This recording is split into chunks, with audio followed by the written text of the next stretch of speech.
Hello സുഹൃത്തുക്കളെ, ഇന്ന് രാത്രി നമ്മൾ സഞ്ചരിക്കുന്നത് ചരിത്രത്തിൻ്റെ നിഗൂഢമായ ഇടനാഴികളിലൂടെയാണ്.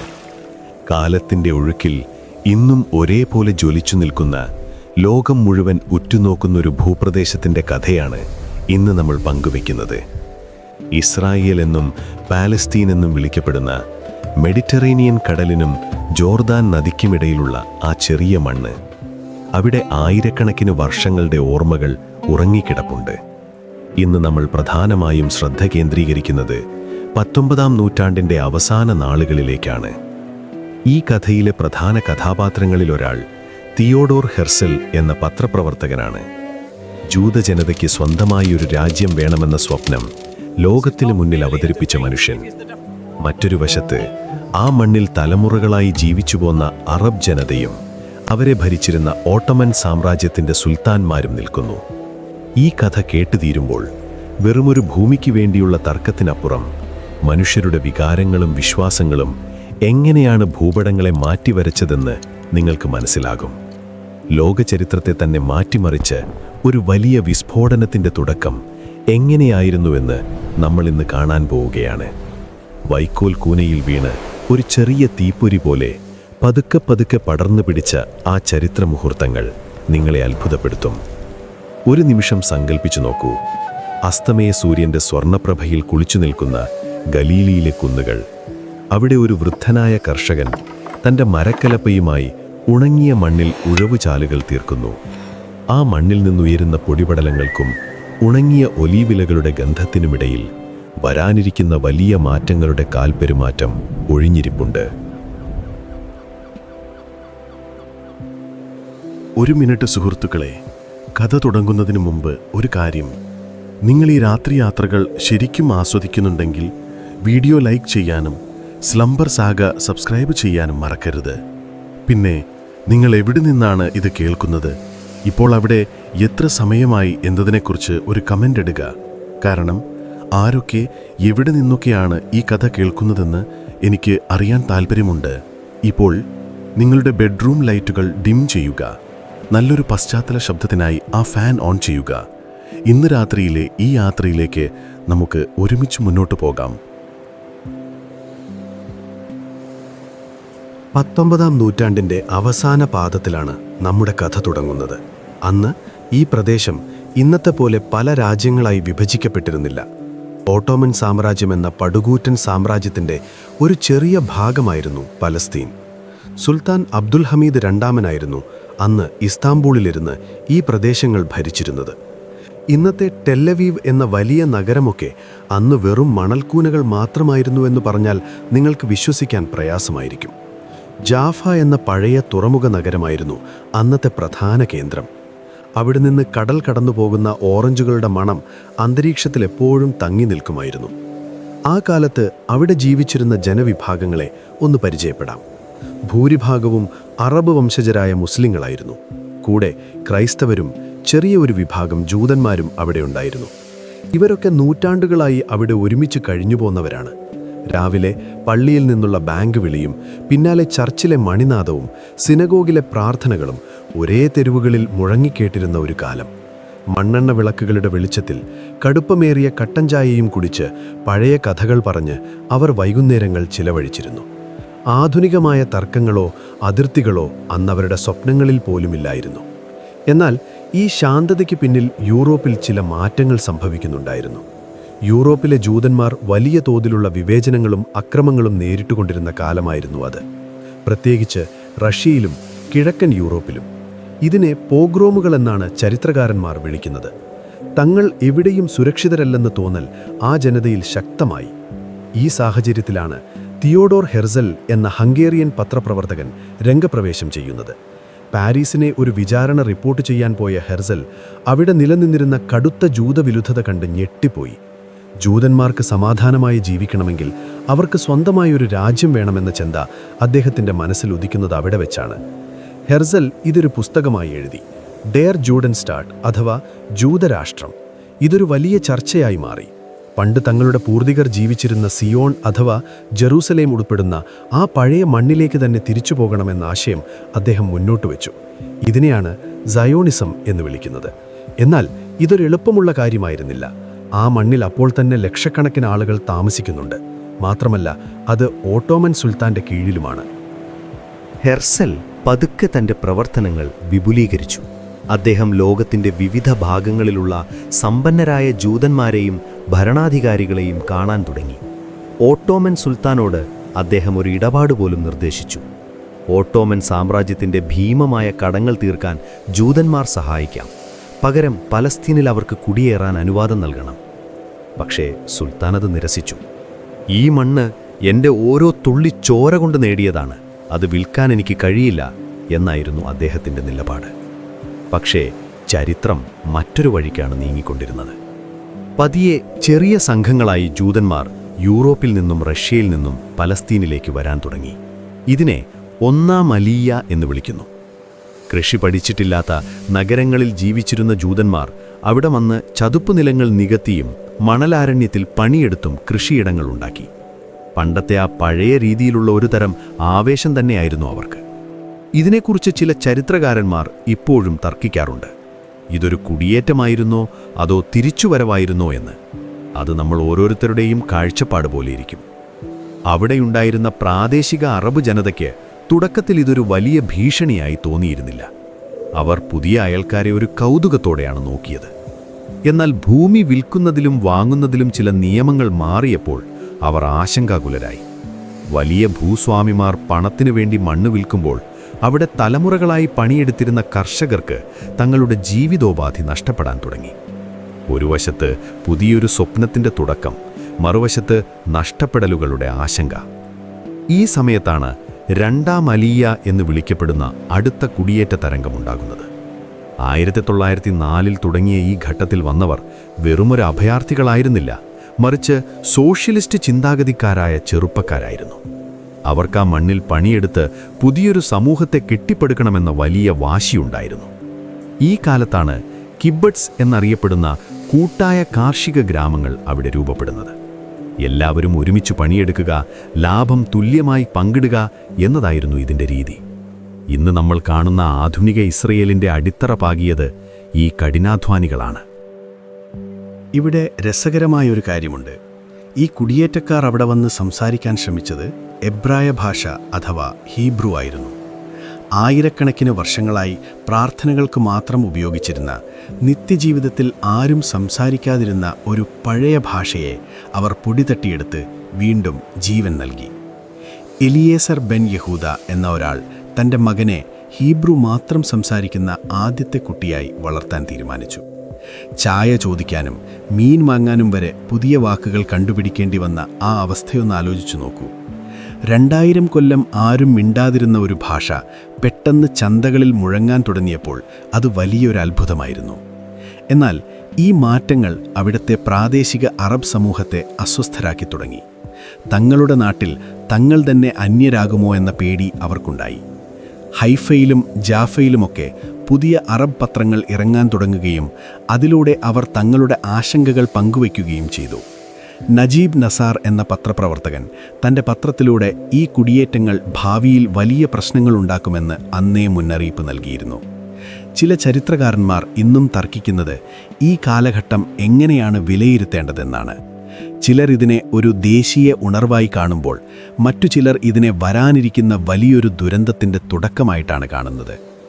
അക്കാലത്തെ ജെറുസലേമിലെ തെരുവുകളൊന്ന് സങ്കല്പിച്ചു നോക്കൂ.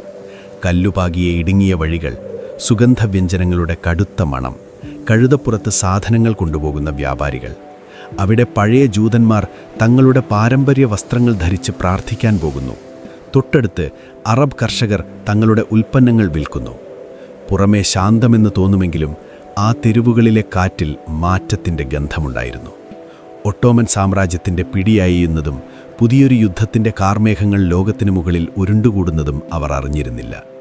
നമ്മൾ നേരത്തെ പറഞ്ഞ ആ ചെറിയ തീപ്പൊരി ഇപ്പോൾ പതുക്കെ ആളിപ്പടരാൻ തയ്യാറെടുക്കുകയാണ്. ബ്രിട്ടീഷുകാരും ഒന്നാം ലോക മഹായുദ്ധവും ഈ കഥയിലേക്ക് കടന്നു വരുന്നതോടെ കാര്യങ്ങൾ ആകെ മാറാൻ പോകുകയാണ്.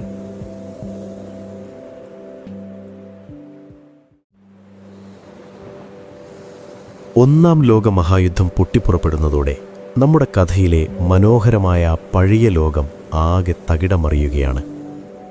1914 യൂറോപ്പിൽ പീരങ്കികൾ മുഴങ്ങാൻ തുടങ്ങിയപ്പോൾ അത് ആയിരക്കണക്കിന് മൈലുകൾക്കപ്പുറമുള്ള പലസ്തീനിലെ ഒലീവ് തോട്ടങ്ങളിലും പ്രതിഫലിച്ചു. അന്നത്തെ വലിയ ശക്തിയായിരുന്ന ഓട്ടോമൻ സാമ്രാജ്യം ഈ യുദ്ധത്തിൽ ജർമ്മനിയുടെ പക്ഷം ചേരാൻ തീരുമാനിച്ചു. ഇതൊരു വലിയ വഴിത്തിരിവായിരുന്നു. കാരണം ബ്രിട്ടീഷുകാർക്ക് ഓട്ടോമന്മാരെ തോൽപ്പിക്കണമെങ്കിൽ ഈ പ്രദേശത്തുള്ളവരുടെ സഹായം അത്യാവശ്യമായിരുന്നു. ഇവിടെയാണ് ചരിത്രത്തിലെ ഏറ്റവും വലിയ വാഗ്ദാനങ്ങളുടെ കളി തുടങ്ങുന്നത്. ബ്രിട്ടൻ ഒരേ സമയം പലർക്കും പല ഉറപ്പുകൾ നൽകാൻ തുടങ്ങി. ഇത് കേൾക്കുമ്പോൾ ഒരു മിഠായി കാണിച്ച് 2 കുട്ടികളെ ഒരേപോലെ പറ്റിക്കുന്ന ഒരു വിരുദ്ധനമ്മാവനെ നിങ്ങൾക്ക് ഓർമ്മ വന്നേക്കാം. ബ്രിട്ടീഷുകാർ ആദ്യം സമീപിച്ചത് മക്കയിലെ ഷരീഫ് ഹുസൈനെ ആയിരുന്നു. അറബികളുടെ ഇടയിൽ വലിയ സ്വാധീനമുള്ള നേതാവായിരുന്നു അദ്ദേഹം.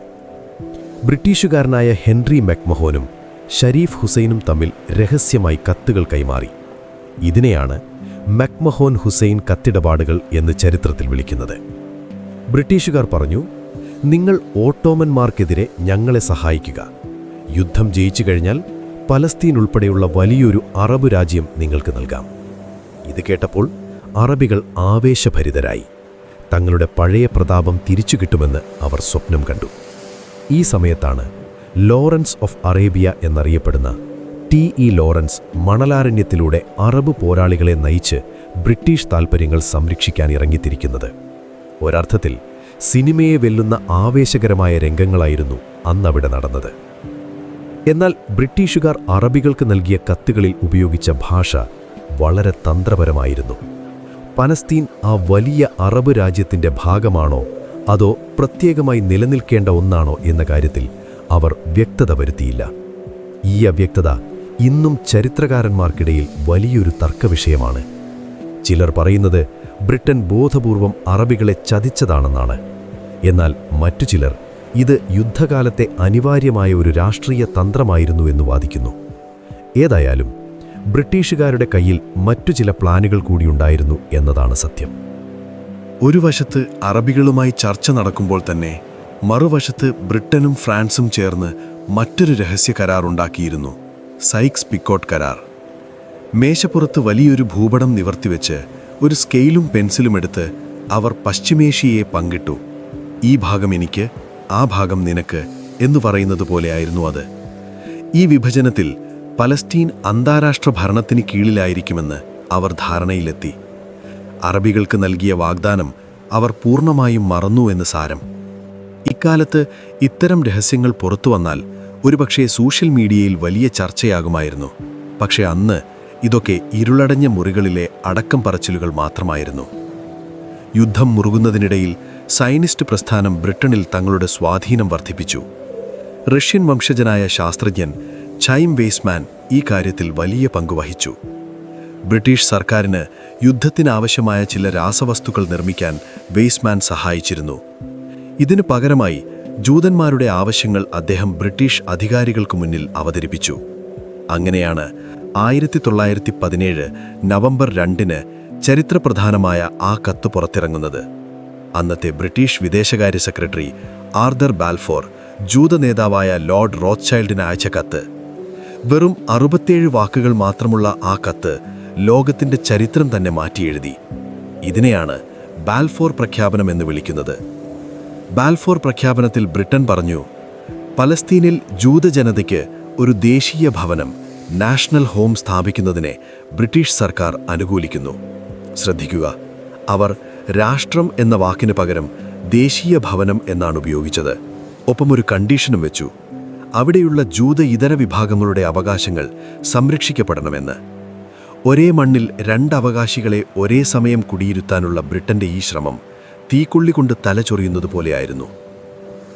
1917 ഡിസംബറിൽ ബ്രിട്ടീഷ് ജനറൽ എഡ്മണ്ട് അലൻബിയുടെ നേതൃത്വത്തിലുള്ള സൈന്യം ജെറുസലേമിൽ പ്രവേശിച്ചു. യുദ്ധത്തിൽ ഓട്ടോമന്മാർ പരാജയപ്പെട്ടു. ജെറുസലേമിൻ്റെ വാതിലുകൾ അലൻബിക്ക് മുന്നിൽ തുറക്കപ്പെട്ടു. എന്നാൽ അദ്ദേഹം കുതിരപ്പുറത്ത് കയറിയല്ല നഗരത്തിലേക്ക് വന്നത്.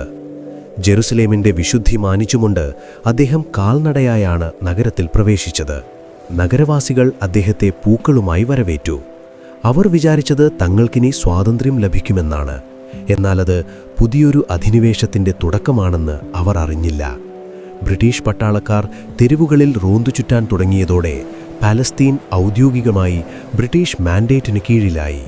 ഈ മാറ്റങ്ങൾ അവിടെയുള്ള അറബ് ജനതയെ ഞെട്ടിച്ചുകളഞ്ഞു. ബാൽഫോർ പ്രഖ്യാപനത്തെക്കുറിച്ച് അറിഞ്ഞപ്പോൾ അവർക്ക് തങ്ങൾ വഞ്ചിക്കപ്പെട്ടതായി തോന്നി. ബ്രിട്ടീഷുകാരുടെ ഇരട്ടത്താപ്പ് അവർക്ക് ബോധ്യമായി. ഒരു വശത്ത് തങ്ങൾക്ക് സ്വാതന്ത്ര്യം വാഗ്ദാനം ചെയ്തവർ, മറുവശത്ത് മറ്റൊരാൾക്ക് ആ മണ്ണ് നൽകാൻ കരാറൊപ്പിട്ടിരിക്കുന്നു. അറബ് നേതാക്കൾ ഇതിനെതിരെ ശക്തമായി പ്രതിഷേധിച്ചു. ഇതോടെ സമാധാനമായി കഴിഞ്ഞിരുന്ന ആ നാട്ടിൽ പുതിയൊരു ശത്രുതയുടെ വിത്തുകൾ പാകപ്പെട്ടു. ജെറുസലേമിലെയും ഹൈഫയിലെയും ചായക്കടകളിൽ പണ്ട് പഴയ കഥകൾ പറഞ്ഞിരുന്നവർ ഇപ്പോൾ രാഷ്ട്രീയവും ഭൂപടങ്ങളും ചർച്ച ചെയ്യാൻ തുടങ്ങി. തങ്ങളുടെ ഭാവിയെക്കുറിച്ച് അവർക്ക് വലിയ ആശങ്കയുണ്ടായിരുന്നു. ബ്രിട്ടീഷുകാർ ഈ പ്രശ്നം കൈകാര്യം ചെയ്ത രീതിയെക്കുറിച്ച് ചരിത്രകാരന്മാർ ഇന്നും കടുത്ത വിമർശനങ്ങൾ ഉയർത്താറുണ്ട്. ചില പണ്ഡിതന്മാർ ചോദിക്കുന്നത്, മറ്റൊരു രാജ്യത്തെ മണ്ണ് വേറൊരു ജനവിഭാഗത്തിന് വാഗ്ദാനം ചെയ്യാൻ ബ്രിട്ടന് എന്ത് അധികാരമാണുണ്ടായിരുന്നത് എന്നാണ്. യുദ്ധം ജയിക്കാൻ വേണ്ടി അവർ നടത്തിയ ഈ കൗശലങ്ങൾ വരാനിരിക്കുന്ന വലിയൊരു സ്ഫോടനത്തിന് വഴിമരുന്നിടുകയായിരുന്നു.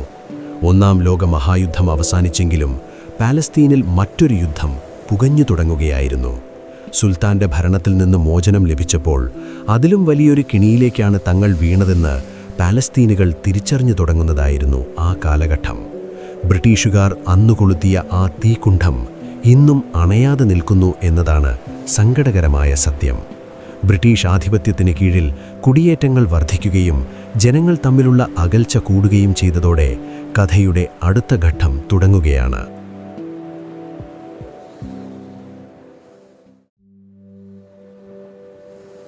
ബ്രിട്ടീഷ് പട്ടാളക്കാരുടെ ബൂട്ട്സുകൾ ജെറുസലേമിലെ കല്ലുപാകിയ തെരുവുകളിൽ താളാത്മകമായി മുഴങ്ങുന്ന ഒരു പുതിയ കാലഘട്ടത്തിലേക്കാണ് നമ്മളിപ്പോൾ പ്രവേശിക്കുന്നത്. 1920കളാണിത്. ഒന്നാം ലോക മഹായുദ്ധത്തിന് ശേഷം ലീഗ് ഓഫ് നേഷൻസ് ഈ പ്രദേശം ബ്രിട്ടന്റെ കൈകളിൽ ഏൽപ്പിച്ചു. ഇതിനെയാണ് ബ്രിട്ടീഷ് മാൻഡേറ്റ് എന്ന് വിളിക്കുന്നത്. ഒരു കുട്ടിയെ വളർത്താൻ ഏൽപ്പിക്കുന്നത് പോലെ പലസ്തീനെ സ്വയം ഭരണത്തിന് പ്രാപ്തമാക്കുന്നതുവരെ നോക്കി നടത്തുക എന്നതായിരുന്നു ബ്രിട്ടീഷുകാരുടെ ഔദ്യോഗികമായ ചുമതല.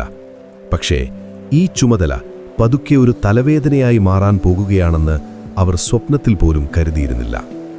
ഈ കാലത്തെ പലസ്തീനിലെ കാഴ്ചകൾ വളരെ കൗതുകകരമാണ്. ഒരു വശത്ത് നൂറ്റാണ്ടുകളുടെ പഴക്കമുള്ള ജാഫയിലെയും ഹൈഫയിലെയും ഇടുങ്ങിയ ഗലികൾ. അവിടെ അറബ് കച്ചവടക്കാർ തങ്ങളുടെ ചരക്കുകൾ നിരത്തിവച്ച് വിലപേശുന്നു. മറുവശത്ത് വെറും മണൽക്കൂനകളിൽ നിന്നും മുളച്ചു പൊങ്ങുന്ന ആധുനിക നഗരമായ ടെൽ അവീവ്. അവിടെ യൂറോപ്പിൽ നിന്നെത്തിയ ജൂതന്മാർ തങ്ങളുടെ ആധുനിക വസ്ത്രങ്ങൾ ധരിച്ച് പുതിയൊരു ലോകം കെട്ടിപ്പടുക്കുന്നു. ഈ രണ്ട് ലോകങ്ങളും ഒരേ മണ്ണിൽ പൊരുത്തപ്പെടാൻ ശ്രമിക്കുന്നത് കാണുമ്പോൾ ഒരേ ചട്ടിക്കകത്ത് രണ്ട് വ്യത്യസ്തതരം വിത്തുകൾ പാകിയതുപോലെ തോന്നും. ബ്രിട്ടീഷ് ഉദ്യോഗസ്ഥരാകട്ടെ തങ്ങളുടെ ഖാക്കി വസ്ത്രങ്ങളും തൊപ്പിയും അണിഞ്ഞ് കയ്യിലൊരു കപ്പ് ചായയുമായി ഈ രണ്ട് കൂട്ടരെയും നിയന്ത്രിക്കാൻ പാടുപെടുകയായിരുന്നു. അതുപോലെ വരാനിരിക്കുന്ന പ്രശ്നങ്ങളിൽ നിന്ന് രക്ഷപ്പെടാൻ ബ്രിട്ടീഷുകാർ പലതരം രാഷ്ട്രീയ ലേപനങ്ങൾ പരീക്ഷിച്ചുകൊണ്ടിരുന്ന കാലമായിരുന്നു ഇത്. 1920കളുടെ തുടക്കത്തിൽ ഹെർബർട്ട് സാമ്യുവൽ എന്ന ബ്രിട്ടീഷ് ജൂതനെയാണ് ആദ്യത്തെ ഹൈ കമ്മീഷണറായി അവിടേക്ക് നിയമിക്കുന്നത്.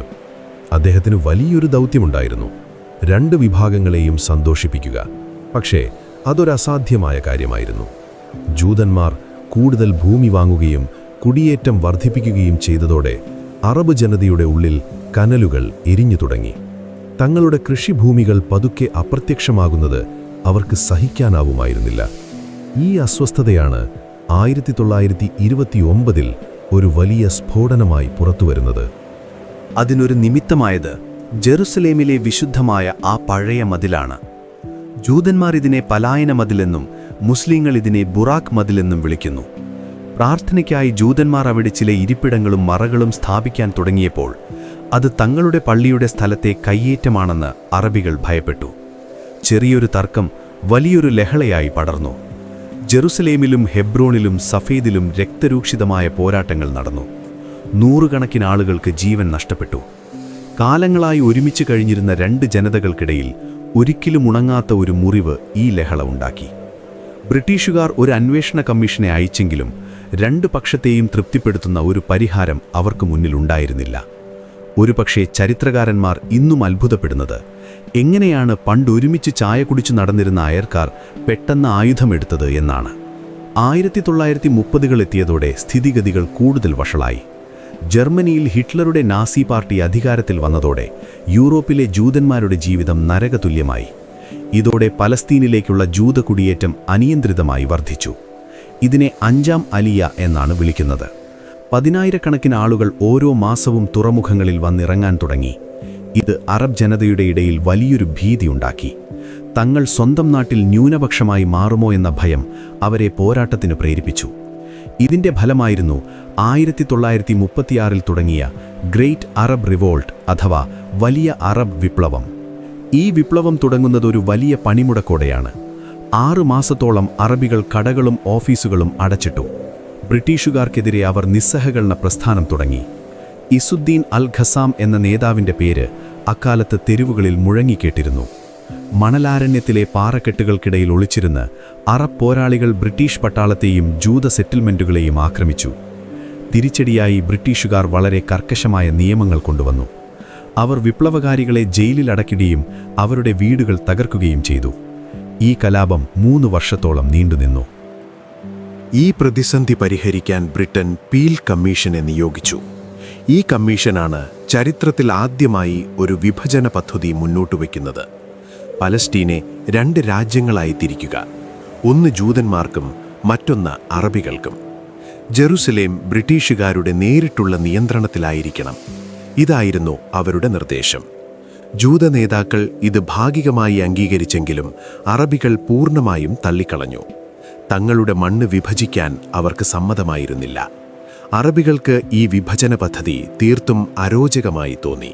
യുദ്ധം പടിവാതിൽക്കലെത്തി നിൽക്കുന്ന 1939 ബ്രിട്ടൻ പുതിയൊരു നയം കൊണ്ടുവന്നു. ഇതാണ് വൈറ്റ് പേപ്പർ. ഇതിൽ ബ്രിട്ടൻ മലക്കം മറിഞ്ഞു. ജൂത കുടിയേറ്റത്തിന് അവർ നിയന്ത്രണമേർപ്പെടുത്തി.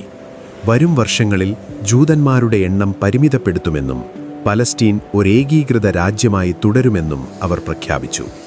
ഇതോടെ ജൂതന്മാർ ബ്രിട്ടീഷുകാർക്കെതിരെ തിരിഞ്ഞു. തങ്ങളെ ബ്രിട്ടൻ ചതിച്ചു എന്നവർ വിശ്വസിച്ചു. ചുരുക്കത്തിൽ ബ്രിട്ടീഷുകാർ ആരെയും സന്തോഷിപ്പിക്കാൻ ശ്രമിച്ചു. അവസാനം എല്ലാവരെയും ശത്രുക്കളാക്കി മാറ്റി. ഒരു ഭാഗത്ത് അറബ് വിപ്ലവത്തിൻ്റെ ചാരവും മറുഭാഗത്ത് ജൂതന്മാരുടെ രോഷവും പുകയുമ്പോൾ 2ാം ലോക മഹായുദ്ധത്തിൻ്റെ കരിനിഴൽ ലോകത്തിനുമേൽ വീണു കഴിഞ്ഞിരുന്നു. ഈ 10 വർഷങ്ങൾ പലസ്തീൻ്റെ ഭാവിയെ എങ്ങനെയാണ് കീഴ്മേൽ മറിച്ചതെന്ന് നോക്കുമ്പോൾ ചരിത്രത്തിലെ ഏറ്റവും സങ്കീർണമായ ഒരു ചാണക്യസൂത്രം പോലെ അത് നമുക്ക് തോന്നും.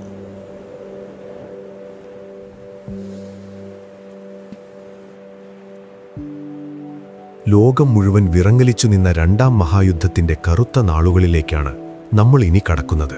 1939 ഹിറ്റ്ലറുടെ സൈന്യം പോളണ്ടിലേക്ക് ഇരച്ചുകയറിയപ്പോൾ അതിന്റെ അലയൊലികൾ പലസ്തീനിലെ ഒലീവ് മരങ്ങൾക്കിടയിലും ഭീതി പടർത്തി. യൂറോപ്പിൽ നടന്ന ഹോളോകോസ്റ്റ് അഥവാ ജൂതവംശഹത്യയുടെ വാർത്തകൾ പുറത്തുവന്നതോടെ ലോകത്തിന്റെ മനസാക്ഷി ഉണർന്നു. ഗ്യാസ് ചേംബറുകളിൽ നിന്നും കോൺസെൻട്രേഷൻ ക്യാമ്പുകളിൽ നിന്നും എങ്ങനെയൊക്കെയോ രക്ഷപ്പെട്ട ആയിരക്കണക്കിന് ജൂതന്മാർക്ക് മുന്നിൽ ആകെ ഉണ്ടായിരുന്ന പ്രതീക്ഷ പലസ്തീൻ മാത്രമായിരുന്നു. എന്നാൽ അവിടെ ബ്രിട്ടീഷുകാർ നേരത്തെ ഇറക്കിയ ആ വൈറ്റ് പേപ്പർ നിയമം ജൂതന്മാരുടെ പ്രവേശനം തടഞ്ഞു നിൽക്കുകയായിരുന്നു. കടലിൽ മരണം കാത്തു നിൽക്കുന്ന ബോട്ടുകളിൽ മാസങ്ങളോളം കഴിയേണ്ടി വന്ന ആ മനുഷ്യരുടെ പെടാപ്പാടൊന്ന് ആലോചിച്ചു നോക്കൂ. പണ്ട് നമ്മൾ പറഞ്ഞ ആ ചായക്കടകളിലെ തമാശകളൊക്കെ മാഞ്ഞുപോയി. പകരം അവിടെ ഭീതിയും നിശബ്ദതയും നിറഞ്ഞു. ഈ കാലത്ത് വിചിത്രമായ ഒരു രാഷ്ട്രീയ സാഹചര്യം അവിടെ നിലനിന്നിരുന്നു. ഒരു വശത്ത് ജൂതന്മാർ ബ്രിട്ടീഷുകാരെ വെറുത്തിരുന്നു. കാരണം അവർ തങ്ങളുടെ സഹോദരങ്ങളെ പലസ്തീനിലേക്ക് വരാൻ അനുവദിക്കുന്നില്ല. എന്നാൽ മറുവശത്ത് ഹിറ്റ്ലറെ തോൽപ്പിക്കാൻ അവർക്ക് ബ്രിട്ടീഷുകാരെ സഹായിക്കേണ്ടി വന്നു. യുദ്ധമില്ലാത്തതുപോലെ വൈറ്റ് പേപ്പറിനെതിരെ പോരാടുക, വൈറ്റ് പേപ്പർ ഇല്ലാത്തതുപോലെ യുദ്ധത്തിൽ സഹായിക്കുക എന്നതായിരുന്നു അന്നത്തെ ജൂത നേതാവായ ഡേവിഡ് ബെൻ ഗുരിയന്റെ നയം. 10,000-കണക്കിന് ജൂതന്മാർ ബ്രിട്ടീഷ് സൈന്യത്തിൽ ചേർന്ന് നാസികൾക്കെതിരെ പോരാടി. അതേസമയം തന്നെ പലസ്തീനിനുള്ളിൽ ഇർഗുൻ, ലഹി തുടങ്ങിയ സായുധ ഗ്രൂപ്പുകൾ ബ്രിട്ടീഷുകാരെ അവിടെ നിന്ന് തുരത്താൻ ഒളിപ്പോരുകൾ തുടങ്ങിയിരുന്നു. രാത്രിയുടെ നിശബ്ദതയിൽ റെയിൽവേ പാളങ്ങൾ തകർക്കുന്നതും ബ്രിട്ടീഷ് ക്യാമ്പുകളിൽ ബോംബിടുന്നതും പതിവായി. ഇവിടെ ഒരു കൗതുകകരമായ സംഗതിയുണ്ട്. ജൂതന്മാരെ പലസ്തീനിലേക്ക് രഹസ്യമായി എത്തിക്കാൻ അവർ ഉപയോഗിച്ച ബൂട്ടുകൾ മിക്കവാറും തുരുമ്പിച്ച പഴയ ചരക്ക് കപ്പലുകളായിരുന്നു. എക്സോഡസ് 1947 എന്ന കപ്പലിൻ്റെ കഥ ലോക പ്രശസ്തമാണ്. 4000-ലധികം അഭയാർത്ഥികളുമായി വന്ന ആ കപ്പലിനെ ബ്രിട്ടീഷ് നാവികസേന തടയുകയും നിർബന്ധപൂർവം തിരിച്ചയക്കുകയും ചെയ്തു. ആ കപ്പലിലെ ആളുകൾ അനുഭവിച്ച ദുരിതങ്ങൾ പത്രങ്ങളിലൂടെ ലോകമറിഞ്ഞപ്പോൾ ബ്രിട്ടന്റെ ക്രൂരതയ്ക്കെതിരെ വലിയ ജനവികാരമുയർന്നു.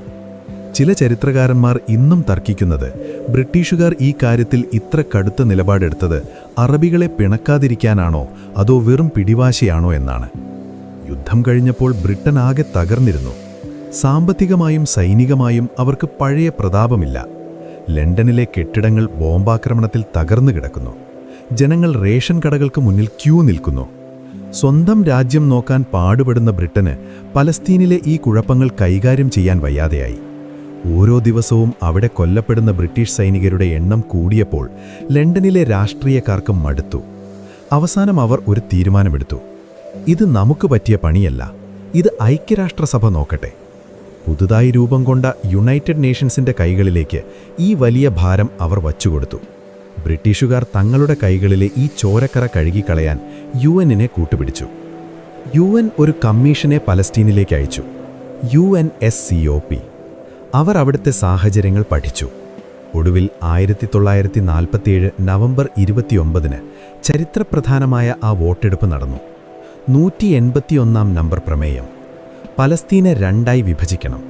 വിസ്തീർണത്തിന്റെ 55% ജൂതരാഷ്ട്രത്തിനും 45% അറബ് രാഷ്ട്രത്തിനും. ജെറുസലേമാകട്ടെ ആരുടെയും വകയല്ല, അത് UN-ന്റെ നേരിട്ടുള്ള ഭരണത്തിന് കീഴിലുള്ള ഒരു അന്താരാഷ്ട്ര മേഖലയായിരിക്കണം. ഈ ഭൂപടം കാണുമ്പോൾ ഒരു വിചിത്രമായ ഡിസൈൻ പോലെ തോന്നും. 2 രാജ്യങ്ങളും പരസ്പരം കെട്ടുപിണഞ്ഞു കിടക്കുന്ന രൂപം. ജനസംഖ്യയിൽ കുറവായ ജൂതന്മാർക്ക് കൂടുതൽ ഭൂമി നൽകിയത് അറബികളെ പ്രകോപിപ്പിച്ചു. ആ വോട്ടെടുപ്പ് ദിവസം പലസ്തീനിൽ ആരും ഉറങ്ങിയില്ല. റേഡിയോ സെറ്റുകൾക്ക് ചുറ്റും ആളുകൾ ശ്വാസമടക്കിയിരുന്നു. ഓരോ രാജ്യത്തിൻ്റെയും പേര് വിളിക്കുമ്പോൾ ജൂതന്മാരുടെ വീടുകളിൽ നിന്ന് ആർപ്പുവിളികൾ ഉയർന്നു. വോട്ട് അനുകൂലമായി വന്നപ്പോൾ തെല്ലവീവിലെ തെരുവുകളിൽ ജനങ്ങൾ നൃത്തം ചെയ്തു. അവർക്കതൊരു സ്വപ്ന സാക്ഷാത്കാരമായിരുന്നു. എന്നാൽ മറുവശത്ത് അറബ് നഗരങ്ങളിൽ കടുത്ത നിശബ്ദതയും രോഷവും പടർന്നു. തങ്ങളുടെ മണ്ണിനെ വെട്ടിമുറിക്കുന്നത് അവർക്ക് അംഗീകരിക്കാനാവുമായിരുന്നില്ല. അറബ് ലീഗ് ഈ വിഭജന പദ്ധതിയെ പരസ്യമായി തള്ളിക്കളഞ്ഞു. ഞങ്ങളിത് സായുധമായി നേരിടും എന്നവർ പ്രഖ്യാപിച്ചു. ഇവിടെയൊരു രസകരമായ വസ്തുതയുണ്ട്. UN വോട്ടെടുപ്പ് നടക്കുന്ന സമയത്ത് അമേരിക്കയിലെയും റഷ്യയിലെയും നയതന്ത്രജ്ഞർ പലസ്തീൻ ഭൂപടത്തിൽ വരച്ച വരകൾ പലപ്പോഴും അവിടുത്തെ ഭൂപ്രകൃതിയോ ഗ്രാമങ്ങളുടെ അതിർത്തിയോ നോക്കിയായിരുന്നില്ല. ഒരു ഗ്രാമത്തിൻ്റെ പകുതി ഒരു രാജ്യത്തും പകുതി മറ്റൊരു രാജ്യത്തുമായി പോയ അവസ്ഥ വരെയുണ്ടായി. ഈ വിഭജന പദ്ധതി പ്രായോഗികമാണോ എന്ന് പല ചരിത്രകാരന്മാരും ഇന്നും സംശയിക്കുന്നു. വിഭജനം അംഗീകരിക്കപ്പെട്ടതോടെ പലസ്തീനിൽ ആഭ്യന്തര യുദ്ധം പൊട്ടിപ്പുറപ്പെട്ടു.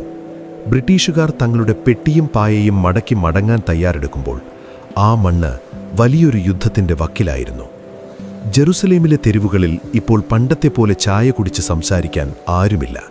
പകരം തോക്കുകളുമായി പട്രോളിംഗ് നടത്തുന്ന ചെറുപ്പക്കാരാണ് എവിടെയും. ജൂതന്മാരുടെ ഹഗാന എന്ന സൈന്യവും അറബ് സായുധ സംഘങ്ങളും തമ്മിൽ തെരുവ് യുദ്ധങ്ങൾ തുടങ്ങി. റോഡുകളിൽ ബോംബുകൾ പൊട്ടി.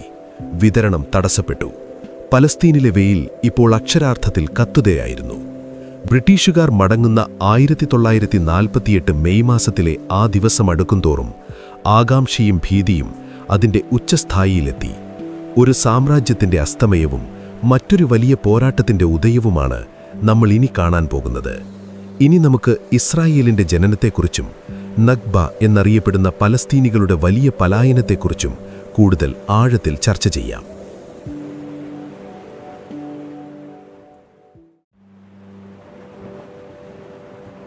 1948 മെയ് 14. ചരിത്രത്തിൻ്റെ കലണ്ടറിൽ ഈ ദിവസത്തിന് വലിയ പ്രാധാന്യമുണ്ട്. അന്ന് വൈകുന്നേരം 4 മണിയായപ്പോൾ ടെല്ലവീവിലെ ഒരു ചെറിയ മ്യൂസിയം കെട്ടിടത്തിന് മുന്നിൽ വലിയൊരു ജനക്കൂട്ടം തടിച്ചുകൂടിയിരുന്നു. പുറത്ത് നല്ല ചൂടുണ്ടായിരുന്നെങ്കിലും അകത്തൊരു തരം നിഗൂഢമായ ശാന്തതയായിരുന്നു. ഡേവിഡ് ബെൻ ഗുരിയൻ എന്ന നേതാവ് എഴുന്നേറ്റ് നിന്നൊരു പ്രഖ്യാപനം നടത്തി. ഇസ്രായേൽ എന്ന രാജ്യം പിറന്നിരിക്കുന്നു. സയനിസ്റ്റുകളുടെ പതിറ്റാണ്ടുകൾ നീണ്ട സ്വപ്നം യാഥാർത്ഥ്യമായ നിമിഷം. ആ പ്രഖ്യാപനം റേഡിയോയിലൂടെ ലോകം മുഴുവൻ കേട്ടു. ജൂതന്മാർ തെരുവുകളിൽ ആനന്ദ നൃത്തം ചവിട്ടി. പക്ഷെ ആ സന്തോഷത്തിന് മിനിറ്റുകളുടെ ആയുസേ ഉണ്ടായിരുന്നുള്ളൂ. കാരണം ബ്രിട്ടീഷുകാരെന്ന അർദ്ധരാത്രി തങ്ങളുടെ പതാക താഴ്ത്തി ഔദ്യോഗികമായി മടങ്ങാൻ തയ്യാറെടുക്കുമ്പോൾ അയൽരാജ്യങ്ങളായ Egypt, Jordan, Syria, Iraq, Lebanon എന്നീ രാജ്യങ്ങളുടെ സൈന്യം ഇസ്രായേലിനെ ആക്രമിക്കാൻ തയ്യാറെടുക്കുകയായിരുന്നു. ഒരു വീടിന്റെ താക്കോൽ അതിന്റെ ഉടമസ്ഥന് നൽകാതെ വീട് പാതി കത്തിയ അവസ്ഥയിൽ ഉപേക്ഷിച്ചു പോകുന്നൊരു സെക്യൂരിറ്റിക്കാരന്റെ അവസ്ഥയിലായിരുന്നു അന്ന് ബ്രിട്ടീഷുകാർ. ഇനി നിങ്ങൾ തമ്മിൽ അടിച്ചു തീർക്ക്, ഞങ്ങൾ പോയി ചായ കുടിക്കട്ടെ എന്ന് പറയുന്നത് പോലെയാണ് അവർ ഹൈഫ തുറമുഖം വഴി കപ്പൽ കയറിയത്. അവർ പോയ നിമിഷം തന്നെ യുദ്ധം തുടങ്ങി. ഇസ്രായേലിനെ സംബന്ധിച്ച് ഇതൊരു അതിജീവനത്തിന്റെ പോരാട്ടമായിരുന്നു. മറുവശത്ത് അറബികൾക്ക് ഇതൊരു വലിയ അനീതിക്കെതിരെയുള്ള യുദ്ധമായിരുന്നു. തങ്ങളുടെ കൺമുന്നിൽ ഒരു പുതിയ രാജ്യം രൂപപ്പെടുന്നത് അവർക്ക് അംഗീകരിക്കാനാവുമായിരുന്നില്ല. ഈജിപ്ഷ്യൻ വിമാനങ്ങൾ ടെല്ലവീവിന് മുകളിൽ ബോംബുകൾ വർഷിച്ചു തുടങ്ങി. പണ്ട് നമ്മൾ പറഞ്ഞ ആ ചായക്കടകളിലെ പഴയ സൗഹൃദങ്ങൾ ഇപ്പോൾ അക്ഷരാർത്ഥത്തിൽ ചാരമായി മാറുകയായിരുന്നു. ഇവിടെ ഒരു കൗതുകകരമായ വസ്തുതയുണ്ട്. തുടക്കത്തിൽ ഇസ്രായേലിന് സ്വന്തമായൊരു വ്യോമസേന പോലും ഉണ്ടായിരുന്നില്ല. തട്ടിക്കൂട്ട് രീതിയിലായിരുന്നു അവരുടെ പല നീക്കങ്ങളും. ഇസ്രായേലികൾ തങ്ങളുടെ പഴയ വിമാനങ്ങളെയും ആയുധങ്ങളെയും പെയിന്റ് അടിച്ചും മാറ്റം വരുത്തിയും യുദ്ധത്തിന് സജ്ജമാക്കി. പണ്ട് വിമാനങ്ങൾ പറപ്പിക്കാൻ പഠിച്ച കുറച്ച് ചെറുപ്പക്കാർ ആകാശത്തിരുന്നുകൊണ്ട് സ്വന്തം കൈകൊണ്ട് ബോംബുകൾ താഴേക്കെറിയുന്ന അവസ്ഥ വരെ ഉണ്ടായിരുന്നു. ഈ യുദ്ധം ജയിക്കാൻ വേണ്ടി അവർ കണ്ടെത്തിയ ഇത്തരം വിചിത്രമായ വഴികൾ ഇന്നും സൈനിക ചരിത്രത്തിലെ അത്ഭുതമാണ്. അറബ് സൈന്യങ്ങൾ എണ്ണത്തിൽ കൂടുതലായിരുന്നെങ്കിലും അവർക്കിടയിൽ കൃത്യമായൊരു ഏകോപനമുണ്ടായിരുന്നില്ല. ഓരോ രാജ്യത്തിനും അവരവരുടേതായ താൽപ്പര്യങ്ങളുണ്ടായിരുന്നു. ജോർദാന് വെസ്റ്റ് ബാങ്ക് പിടിച്ചെടുക്കാനായിരുന്നു താൽപ്പര്യം, ഈജിപ്തിന് മറ്റൊന്നും. ഈ ഐക്യമില്ലായ്മ ഇസ്രായേലിന് വലിയ ഗുണമായി. ചില ചരിത്രകാരന്മാർ ഇന്നും തർക്കിക്കുന്നത് അറബ് സൈന്യങ്ങൾ ശരിക്കും ഒരുമിച്ച് നിന്നിരുന്നെങ്കിൽ ചരിത്രം മറ്റൊന്നാകുമായിരുന്നോ എന്നാണ്. യുദ്ധം മുറുകിയതോടെ ഓരോ ഗ്രാമവും ഓരോ തെരുവും പോർക്കളമായി മാറി. ആയിരക്കണക്കിന് വർഷങ്ങളായി മാറ്റമില്ലാതെ തുടർന്ന പലസ്തീൻ്റെ ഭൂപടം ആ മാസങ്ങളിൽ ഓരോ ദിവസവും മാറിക്കൊണ്ടിരുന്നു. രക്തവും കണ്ണീരും കലർന്ന ആ ഭൂപടത്തിൽ പുതിയ അതിരുകൾ വരയ്ക്കപ്പെടുകയായിരുന്നു. യുദ്ധത്തിൻ്റെ ഒരു വശത്ത് വിജയത്തിൻ്റെ ആവേശമായിരുന്നെങ്കിൽ മറുവശത്ത് വലിയൊരു ദുരന്തമായിരുന്നു. പലസ്തീനികൾ ഈ കാലഘട്ടത്തെ നഖ്ബ എന്ന് വിളിക്കുന്നു. അറബിയിൽ നഖ്ബ എന്നാൽ മഹാദുരന്തം എന്നാണ് അർത്ഥം. 7.5 ലക്ഷത്തോളം പലസ്തീനികൾക്ക് തങ്ങളുടെ വീടുകളും മണ്ണും ഉപേക്ഷിച്ച് പലായനം ചെയ്യേണ്ടി വന്നു. തങ്ങളുടെ ഉടുതുണിയും കയ്യിൽ കിട്ടിയ ചെറിയ സാധനങ്ങളുമായി അവർ അയൽ രാജ്യങ്ങളിലേക്ക് നടന്നു നീങ്ങി. പലരും തങ്ങളുടെ വീടിൻ്റെ താക്കോൽ കൂടെ കരുതിയിരുന്നു. യുദ്ധമൊന്ന് ശാന്തമായാൽ ഉടനെ തിരിച്ചു വരാം എന്നായിരുന്നു അവരുടെ പ്രതീക്ഷ. പക്ഷേ ആ താക്കോലുകൾ ഇന്നും അവരുടെ കൈകളിൽ തന്നെയുണ്ട്. വീടുകൾ മാത്രം അവർക്ക് അന്യമായി. ആ താക്കോൽ ഇന്ന് പലസ്തീൻ പ്രതിരോധത്തിൻ്റെ വലിയൊരു പ്രതീകമാണ്. ദീർ യാസീൻ എന്ന ഗ്രാമത്തിൽ നടന്ന സംഭവങ്ങൾ പലസ്തീനികളെ വലിയ ഭീതിയിലാഴ്ത്തി. അവിടെ നടന്ന അക്രമങ്ങളുടെ വാർത്തകൾ കേട്ടതോടെ മറ്റു ഗ്രാമങ്ങളിലുള്ളവർ ജീവനും കൊണ്ട് ഓടാൻ തുടങ്ങി. ഇത് ഒരു വലിയ പലായനമായി മാറി. ഗാസയിലേക്കും വെസ്റ്റ് ബാങ്കിലേക്കും ലെബനനിലെ അഭയാർത്ഥി ക്യാമ്പുകളിലേക്കും ആ മനുഷ്യർ ഒഴുകി. നഖ്ബ ഉണ്ടാക്കിയ മുറിവുകൾ പലസ്തീനികളുടെ മനസ്സിൽ നിന്ന് ഇന്നും മാഞ്ഞിട്ടില്ല. തലമുറകൾ കഴിഞ്ഞിട്ടും തങ്ങളുടെ മണ്ണിലേക്ക് തിരിച്ചു പോകാനുള്ള അവകാശത്തിനായി റൈറ്റ് ഓഫ് റിട്ടേൺ അവർ ഇന്നും വാദിക്കുന്നത് ഈ ഓർമ്മകളുള്ളതുകൊണ്ടാണ്. 1949 യുദ്ധം അവസാനിക്കുമ്പോൾ UN നിർദ്ദേശിച്ചതിനേക്കാൾ കൂടുതൽ ഭൂമി ഇസ്രായേലിൻ്റെ കൈവശമായിരുന്നു. വെസ്റ്റ് ബാങ്ക് ജോർദാന്റെ നിയന്ത്രണത്തിലും ഗാസ ഈജിപ്തിൻ്റെ നിയന്ത്രണത്തിലുമായി പലസ്തീൻ എന്നൊരു രാജ്യം ഭൂപടത്തിൽ നിന്ന് താൽക്കാലികമായി അപ്രത്യക്ഷമായി. ഗ്രീൻ ലൈൻ എന്നറിയപ്പെടുന്ന പുതിയൊരു അതിർത്തി രേഖ നിലവിൽ വന്നു. ഈ അതിർത്തി ഇന്നും പല തർക്കങ്ങളുടെയും കേന്ദ്രമാണ്. യുദ്ധം കഴിഞ്ഞു, പക്ഷേ സമാധാനം വന്നില്ല. പകരം പുകഞ്ഞുകൊണ്ടിരിക്കുന്ന ഒരു വലിയ അഗ്നിപർവ്വതത്തിനു മുകളിലായിരുന്നു ആ പ്രദേശമന്ന് നിന്നത്. ഇവിടെ ഒരു വിചിത്രമായ കാര്യമുണ്ട്. ഈ യുദ്ധത്തിൽ ഇസ്രായേലിന് ലഭിച്ച ഏറ്റവും വലിയ ആയുധം ഡേവിഡ് ക എന്നറിയപ്പെടുന്ന ഒരുതരം മോർട്ടാറായിരുന്നു.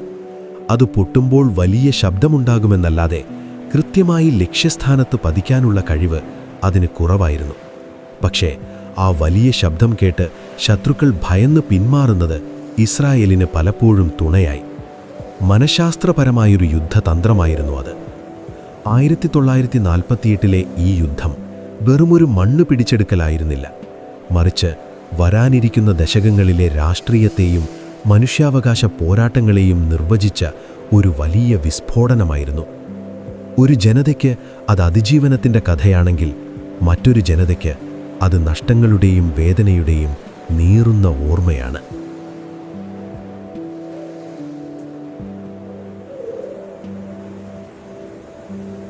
1948 യുദ്ധത്തിന് ശേഷം ഏകദേശം 19 വർഷങ്ങൾ പിന്നിട്ടിരിക്കുന്നു. പലസ്തീനിന്റെ ആകാശത്ത് വീണ്ടും യുദ്ധത്തിന്റെ കാർമേഘങ്ങൾ ഉരുണ്ടുകൂടുന്ന ഒരു കാലഘട്ടമാണിത്. 1960കളുടെ മധ്യത്തിൽ പശ്ചിമേഷ്യയിലെ രാഷ്ട്രീയമാകെ തിളച്ചുമറിയുകയായിരുന്നു. ഈ കാലഘട്ടത്തിലെ ഏറ്റവും പ്രധാനപ്പെട്ട താരം Egyptian president Gamal Abdel Nasser ആയിരുന്നു. അറബ് ലോകത്തിന്റെ നായകനായി അദ്ദേഹം വാഴ്ത്തപ്പെട്ടു. നമ്മൾ ഇസ്രായേലിനെ കടലിലെറിയും എന്ന അദ്ദേഹത്തിന്റെ പ്രസംഗങ്ങൾ റേഡിയോകളിലൂടെ ലക്ഷക്കണക്കിന് ആളുകൾ ആവേശത്തോടെ കേട്ടു. ഈജിപ്തും സിറിയയും ജോർദാനും ഇസ്രായേലിനു ചുറ്റും തങ്ങളുടെ സൈന്യത്തെ വിന്യസിച്ചു തുടങ്ങി. ആധുനിക യുദ്ധതന്ത്രങ്ങൾക്ക് മുന്നിൽ വെറും പ്രസംഗങ്ങൾ കൊണ്ട് കാര്യമില്ലെന്ന് ലോകം ഉടനെ തിരിച്ചറിയാൻ പോകുകയായിരുന്നു. 1967 മെയ് മാസം അവസാനത്തോടെ നാസർ ഒരു നിർണായക തീരുമാനമെടുത്തു. അദ്ദേഹം ടിറാൻ കടലിടുക്ക് അടച്ചുപൂട്ടി. ഇസ്രായേലിലേക്കുള്ള കപ്പൽ ഗതാഗതം തടയുക എന്നതായിരുന്നു ലക്ഷ്യം. ഇതൊരു യുദ്ധപ്രഖ്യാപനമായി ഇസ്രായേൽ കണക്കാക്കി. ലോകം മുഴുവൻ ശ്വാസം അടക്കിപ്പിടിച്ചു നിൽക്കുകയാണ്. അമേരിക്കയും സോവിയറ്റ് യൂണിയനും ഈ തർക്കത്തിൽ ഇടപെടാൻ ശ്രമിച്ചെങ്കിലും ഫലമുണ്ടായില്ല. ഇസ്രായേലിന്റെ ഉള്ളിൽ വലിയൊരു ഭീതി പടർന്നു. തങ്ങൾ പൂർണ്ണമായും വളയപ്പെട്ടിരിക്കുന്നു എന്നവർ വിശ്വസിച്ചു. ഇസ്രായേലിലെ ജനങ്ങൾ പാർക്കുകളും സ്കൂൾ മൈതാനങ്ങളും ശ്മശാനങ്ങളായി മാറ്റാൻ കുഴികളെടുത്തു തുടങ്ങിയെന്നാണ് ചില കഥകൾ പറയുന്നത്. അത്രത്തോളം ഭയാനകമായിരുന്നു അന്നത്തെ അന്തരീക്ഷം. ജൂൺ 5 രാവിലെ ഈജിപ്ഷ്യൻ സൈനികൾ തങ്ങളുടെ പ്രഭാതഭക്ഷണം കഴിച്ചുകൊണ്ടിരുന്ന സമയത്താണ് ആ പ്രതീക്ഷിത സംഭവമുണ്ടായത്. ഇസ്രായേൽ വിമാനങ്ങൾ വളരെ താഴ്ന്നു പറന്ന് ഈജിപ്ഷ്യൻ വ്യോമതാവളങ്ങളെ തകർത്തുകളഞ്ഞു. വെറും 3 മണിക്കൂർ കൊണ്ട് ഈജിപ്തിന്റെ വ്യോമസേന പൂർണ്ണമായും നാമമാത്രമായി. ഇതിനെയാണ് ഓപ്പറേഷൻ ഫോക്കസ് എന്ന് വിളിക്കുന്നത്. വിമാനങ്ങൾ പറന്നുയരാൻ പോലും സമയം ലഭിക്കാതെ റൺവേകളിൽ തന്നെ കത്തിയമർന്നു. ഇവിടെ ഒരു കൗതുകകരമായ വസ്തുതയുണ്ട്. ഈജിപ്ഷ്യൻ റഡാറുകൾക്ക് ഇസ്രായേൽ വിമാനങ്ങളെ കണ്ടെത്താൻ കഴിയാതിരുന്നത് അവർ തങ്ങളുടെ കമ്മ്യൂണിക്കേഷൻ കോഡുകൾ മാറ്റുന്ന തിരക്കിലായതുകൊണ്ടോ അല്ലെങ്കിൽ അമിതമായ ആത്മവിശ്വാസം കൊണ്ടോ ആണെന്ന് ചരിത്രകാരന്മാർ ഇന്നും ചർച്ച ചെയ്യുന്നു. എന്തിനേറെ പറയുന്നു, ഈജിപ്ഷ്യൻ കമാൻഡർമാർക്ക് പോലും യുദ്ധം തുടങ്ങിയ വിവരം വൈകിയാണ് അറിയാൻ കഴിഞ്ഞത്.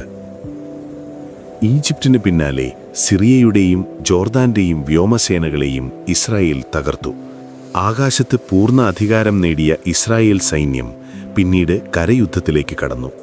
ഈ യുദ്ധമുണ്ടാക്കാൻ പോകുന്ന മാറ്റങ്ങൾ ഭൂപടത്തിൽ നിന്ന് ഒരിക്കലും മാഞ്ഞുപോകില്ല എന്നുറപ്പായിരുന്നു. വെറും 6 ദിവസത്തിനുള്ളിൽ ലോകത്തെ അമ്പരപ്പിച്ചുകൊണ്ട് ഇസ്രായേൽ ഭീമമായ പ്രദേശം പിടിച്ചെടുത്തു. ഈജിപ്തിൽ നിന്ന് സിനായ് പെനിൻസുലയും ഗാസയും, സിറിയയിൽ നിന്ന് ഗോലാൻ കുണ്ടുകളും, ജോർദാനിൽ നിന്ന് വെസ്റ്റ് ബാങ്കും കിഴക്കൻ ജെറുസലേമും അവർ കൈക്കലാക്കി. ചരിത്രത്തിലെ തന്നെ ഏറ്റവും വേഗതയേറിയ സൈനിക വിജയങ്ങളിലൊന്നായി ഇത് മാറി. യുദ്ധത്തിന്റെ 3-ാം ദിവസം ഇസ്രായേൽ സൈന്യം ജെറുസലേമിലെ പഴയ നഗരത്തിലേക്ക്, ഓൾഡ് സിറ്റിയിലേക്ക് പ്രവേശിച്ചു. 19 വർഷങ്ങൾക്ക് ശേഷം ജൂതന്മാർക്ക് തങ്ങളുടെ ഏറ്റവും വിശുദ്ധമായ പലായന മതിലിന് മുന്നിൽ പ്രാർത്ഥിക്കാൻ അവസരം ലഭിച്ചു. സൈനികർ മതിലിൽ ചാരി നിന്ന് കരയുന്ന ദൃശ്യങ്ങൾ ഇസ്രായേലിനെ സംബന്ധിച്ച് വൈകാരികമായ ഒരു നിമിഷമായിരുന്നു. എന്നാൽ പലസ്തീനികളെ സംബന്ധിച്ച് ഇത് രണ്ടാമതൊരു മഹാദുരന്തത്തിന്റെ തുടക്കമായിരുന്നു. ഇതിനെ അവർ നക്സ എന്ന് വിളിക്കുന്നു. നക്സ എന്നാൽ പിന്നോട്ടടി എന്നാണ് അർത്ഥം. 3 ലക്ഷത്തോളം പലസ്തീനികൾ കൂടി ഇതോടെ അഭയാർത്ഥികളായി മാറി. ഇസ്രായേൽ അധിനിവേശം എന്ന പുതിയൊരു യാഥാർത്ഥ്യം പലസ്തീനികളുടെ ജീവിതത്തിലേക്ക് കടന്നുവന്നു. വെസ്റ്റ് ബാങ്കും ഗാസയും ഇസ്രായേലിന്റെ സൈനിക ഭരണത്തിന് കീഴിലായി. ചെക്ക് പോയിന്റുകളും സൈനിക പട്രോളിങ്ങും പലസ്തീൻ ജനതയുടെ നിത്യജീവിതത്തിന്റെ ഭാഗമായി മാറി. പണ്ട് നമ്മൾ പറഞ്ഞ ആ ചായക്കടകളിലെ പഴയ അന്തരീക്ഷം ഇപ്പോൾ പൂർണ്ണമായും നഷ്ടപ്പെട്ടിരിക്കുന്നു. പകരം തോക്കേന്തിയ സൈനികരും നിരാശരായ ജനങ്ങളുമാണ് തെരുവുകളിലുള്ളത്. ഇസ്രായേൽ തങ്ങളുടെ അതിർത്തികൾ 3 ഇരട്ടിയായി വർദ്ധിപ്പിച്ചു. പക്ഷേ ഈ വിജയം വലിയൊരു ചോദ്യചിഹ്നമാണ് ലോകത്തിന് മുന്നിൽ വെച്ചത്. ഈ പിടിച്ചെടുത്ത മണ്ണിലെ ജനങ്ങളെ എന്തു ചെയ്യും?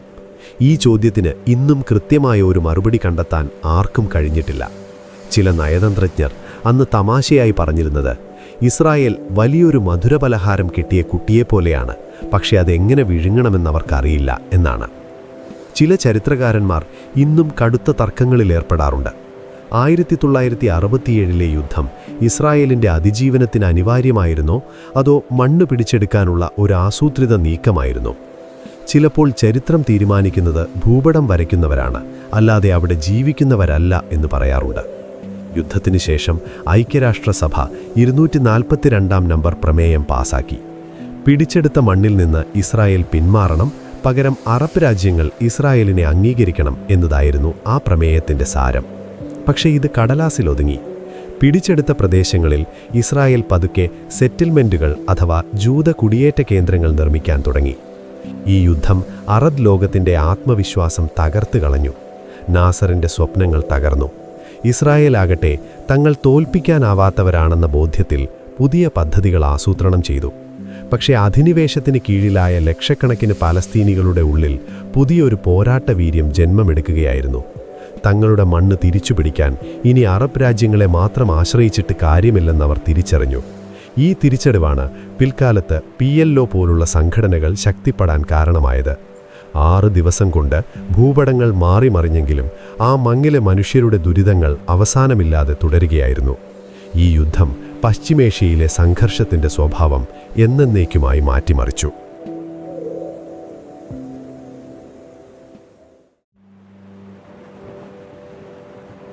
ആറ് ദിവസത്തെ യുദ്ധത്തിനു ശേഷം പശ്ചിമേഷ്യയുടെ ഭൂപടം ആകെ മാറിമറിഞ്ഞ കാര്യം നമ്മൾ പറഞ്ഞല്ലോ. എന്നാൽ ആ ഭൂപടത്തിൽ വരച്ച പുതിയ വരകളേക്കാൾ വലിയൊരു മാറ്റം സംഭവിക്കാനിരിക്കുന്നത് പലസ്തീൻ ജനതയുടെ മനസ്സിലാണ്. 1960കളുടെ അവസാനത്തിൽ അവർ ഒരു വലിയ സത്യം തിരിച്ചറിഞ്ഞു. തങ്ങളുടെ മണ്ണ് തിരിച്ചുപിടിക്കാൻ അയൽപ്പക്കത്തുള്ള വലിയ അറബ് രാജ്യങ്ങളെ മാത്രം കാത്തിരുന്നിട്ട് ഇനി കാര്യമില്ല. ഓരോ തവണയും ആ വലിയ രാജ്യങ്ങൾ പരാജയപ്പെടുമ്പോൾ അതിൻ്റെ കയ്പും കണ്ണീരും കുടിക്കേണ്ടി വരുന്നത് അഭയാർത്ഥി ക്യാമ്പുകളിൽ കഴിയുന്ന പാവം മനുഷ്യരാണ്. ഈ തിരിച്ചറിവിൽ നിന്നാണ് ഒരു പുതിയ നായകൻ ഉയർന്നുവരുന്നത്. തലയിൽ കറുപ്പും വെളുപ്പും കലർന്ന ഒരു സ്കാർഫ് പ്രത്യേക രീതിയിൽ ധരിച്ച, കയ്യിൽ എപ്പോഴും ഒരു പിസ്റ്റൽ കരുതിയ ചെറിയൊരു താടിയുള്ള മനുഷ്യൻ, യാസർ അറഫാത്ത്. പലസ്തീൻ പോരാട്ടത്തിൻ്റെ മുഖമായി ഇദ്ദേഹം മാറാൻ പോവുകയാണ്. പണ്ട് നമ്മൾ പഴയ കാര്യങ്ങൾ പറഞ്ഞതുപോലെ ചരിത്രത്തിലെ ചിലർക്ക് അവരുടെ വസ്ത്രധാരണം പോലും ഒരു വലിയ രാഷ്ട്രീയ സന്ദേശമായിരുന്നു. അറഫാത്ത് തൻ്റെ സ്കാർഫ് തലയിൽ ചുറ്റുന്നത് പലസ്തീൻ്റെ ഭൂപടത്തിൻ്റെ ആകൃതിയിലായിരുന്നു എന്ന് ചിലർ പറയാറുണ്ട്. അറഫാത്തിൻ്റെ നേതൃത്വത്തിലുള്ള ഫതഹ് എന്ന സംഘടന പതുക്കെ ശക്തി പ്രാപിച്ചു. അവർ വെറുമൊരു രാഷ്ട്രീയ പാർട്ടിയായിരുന്നില്ല, മറിച്ച് തങ്ങളുടെ നാടിനുവേണ്ടി ആയുധമെടുത്ത് പോരാടാൻ തയ്യാറായ ഫിദായീൻ അഥവാ ചാവേറുകളായിരുന്നു. ജോർദാനിലെയും ലെബനോനിലെയും പൊടിപിടിച്ച അഭയാർത്ഥി ക്യാമ്പുകളിൽ നിന്ന് ആയിരക്കണക്കിന് ചെറുപ്പക്കാർ അറഫാത്തിൻ്റെ ആഹ്വാനം കേട്ട് പോരാട്ടത്തിന് ഇറങ്ങിത്തിരിച്ചു. പണ്ടുകാലത്ത് റോമൻ സൈനികർ യുദ്ധത്തിന് പോകുമ്പോൾ വലിയ കവചങ്ങൾ അണിഞ്ഞിരുന്ന കഥ നമ്മൾ കേട്ടിട്ടുണ്ട്. എന്നാൽ ഈ പലസ്തീൻ യുവാക്കൾക്ക് അത്തരം കവചങ്ങളൊന്നും ഉണ്ടായിരുന്നില്ല. അവരുടെ ഏക കവചം തങ്ങളുടെ മണ്ണിലേക്ക് തിരിച്ചു പോകാം എന്ന ഉറച്ച വിശ്വാസം മാത്രമായിരുന്നു. അഭയാർത്ഥി ക്യാമ്പുകളിലെ പ്ലാസ്റ്റിക് ഷീറ്റുകൾക്ക് താഴെയിരുന്നുകൊണ്ട് അവർ തങ്ങളുടെ ഭാവിയെക്കുറിച്ച് വലിയ സ്വപ്നങ്ങൾ നെയ്തെടുത്തു. 1964 രൂപീകരിക്കപ്പെട്ട പലസ്തീൻ ലിബറേഷൻ ഓർഗനൈസേഷൻ അഥവാ PLO പതുക്കെ അറഫാത്തിൻ്റെ നിയന്ത്രണത്തിലായി. PLO എന്നത് പല പലസ്തീൻ സംഘടനകളുടെ ഒരു കുടക്കീഴിലായിരുന്നു. അതുവരെ അറബ് രാജ്യങ്ങൾ തങ്ങളുടെ താൽപ്പര്യങ്ങൾക്ക് വേണ്ടി ഉപയോഗിച്ചിരുന്ന ഒരു സംഘടനയെ അറഫാത്ത് പലസ്തീനികളുടെ യഥാർത്ഥ ശബ്ദമാക്കി മാറ്റി. ഇവിടെ ഒരു രസകരമായ കാര്യം ശ്രദ്ധിക്കാനുണ്ട്.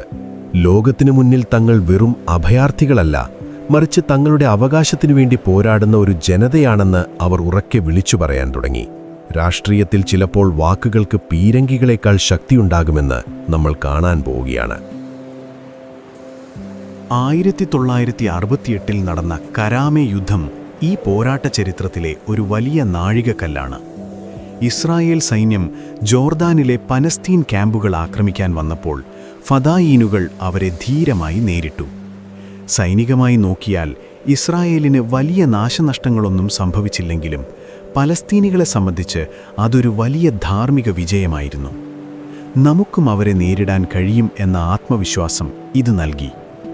ഈ വിജയത്തിനു ശേഷം PLOയിലേക്ക് ആളെണ്ണവും പണവും കുമിഞ്ഞുകൂടി. ചില ചരിത്രകാരന്മാർ ഇന്നും തർക്കിക്കുന്നത് കരാമെ യുദ്ധമില്ലായിരുന്നെങ്കിൽ അറഫാത്ത് ഇത്ര വലിയ നേതാവാകില്ലായിരുന്നു എന്നാണ്. ഏതായാലും ആ മണലാരണ്യത്തിലെ പോരാട്ടം ഒരു പുതിയ ചരിത്രത്തിന് തുടക്കം കുറിച്ചു. പണ്ട് പഴയ ഈജിപ്തിലെ ആളുകൾ തങ്ങളുടെ പല്ല് വൃത്തിയാക്കാൻ ചാരവും ഉപ്പും ഉപയോഗിച്ചിരുന്നതുപോലെ കയ്യിലുള്ള തുച്ഛമായ സൗകര്യങ്ങൾ വെച്ച് വലിയൊരു ലക്ഷ്യത്തിലേക്ക് അവർ നീങ്ങുകയായിരുന്നു. PLOയുടെ വളർച്ച പലപ്പോഴും പ്രശ്നങ്ങളുമുണ്ടാക്കിയിരുന്നു. ജോർദാനിൽ ഒരു രാജ്യത്തിനുള്ളിലെ മറ്റൊരു രാജ്യം പോലെ അവർ പ്രവർത്തിക്കാൻ തുടങ്ങിയപ്പോൾ അവിടുത്തെ ഭരണാധികാരിയായ ഹുസൈൻ രാജാവുമായി അവർ തർക്കത്തിലായി. ഇത് ബ്ലാക്ക് സെപ്റ്റംബർ എന്നറിയപ്പെടുന്ന വലിയൊരു ആഭ്യന്തര യുദ്ധത്തിലേക്കും PLOയെ ജോർദാനിൽ നിന്ന് തുരത്തുന്നതിലേക്കും നയിച്ചു. തുടർന്ന് അവർ ലെബനനിലേക്ക് തങ്ങളുടെ ആസ്ഥാനം മാറ്റി. ലോകത്തിൻ്റെ പല ഭാഗങ്ങളിലും വിമാനങ്ങൾ റാഞ്ചുന്നതും ആക്രമണങ്ങൾ നടത്തുന്നതും PLOയുടെ ഭാഗമായ ചില ഗ്രൂപ്പുകൾ ഒരു രീതിയായി സ്വീകരിച്ചു. ഇത് പലസ്തീൻ വിഷയത്തെ ലോകശ്രദ്ധയിൽ കൊണ്ടുവന്നുവെങ്കിലും ഇസ്രായേൽ അവരെ ഭീകരവാദികൾ എന്ന് വിളിക്കാൻ കാരണമായി. ചിലരുടെ കണ്ണിൽ സ്വാതന്ത്ര്യ സമര പോരാളികൾ, മറ്റുള്ളവരുടെ കണ്ണിൽ അക്രമികളാണ് എന്ന വലിയൊരു രാഷ്ട്രീയ തർക്കത്തിന് ഇത് തുടക്കം കുറിച്ചു. വിചിത്രമായ പല തന്ത്രങ്ങളും ഈ കാലഘട്ടത്തിലെ രാഷ്ട്രീയത്തിൽ നമ്മൾ കാണുന്നുണ്ട്. എന്നാൽ 1974 ലോകത്തെ ഞെട്ടിച്ചുകൊണ്ട് ഒരു മാറ്റം സംഭവിച്ചു. ഐക്യരാഷ്ട്രസഭയുടെ ജനറൽ അസംബ്ലിയിൽ പ്രസംഗിക്കാൻ യാസർ അറാഫാത്തിന് ക്ഷണം ലഭിച്ചു. ആദ്യമായാണ് ഒരു രാഷ്ട്രം പോലുമില്ലാത്ത സംഘടനയുടെ നേതാവിന് ഇത്തരമൊരു ബഹുമതി ലഭിക്കുന്നത്. അന്ന് അദ്ദേഹം നടത്തിയ പ്രസംഗത്തിലെ ഒരു വാചകം ഇന്നും ചരിത്രത്തിൽ മുഴങ്ങുന്നു. ഞാൻ എൻ്റെ ഒരു കൈയിൽ ഒരു ഒലീവ് കൊമ്പും, സമാധാനത്തിൻ്റെ അടയാളം, മറുകൈയിൽ ഒരു സ്വാതന്ത്ര്യ സമര പോരാളിയുടെ തോക്കുമായാണ് വന്നിരിക്കുന്നത്. എൻ്റെ കയ്യിൽ നിന്ന് ഒലീവ് കൊമ്പ് താഴെ വീഴാൻ നിങ്ങൾ അനുവദിക്കരുത്. ഈ വാക്കുകൾ ലോക മനസാക്ഷിയെ ഉണർത്തി.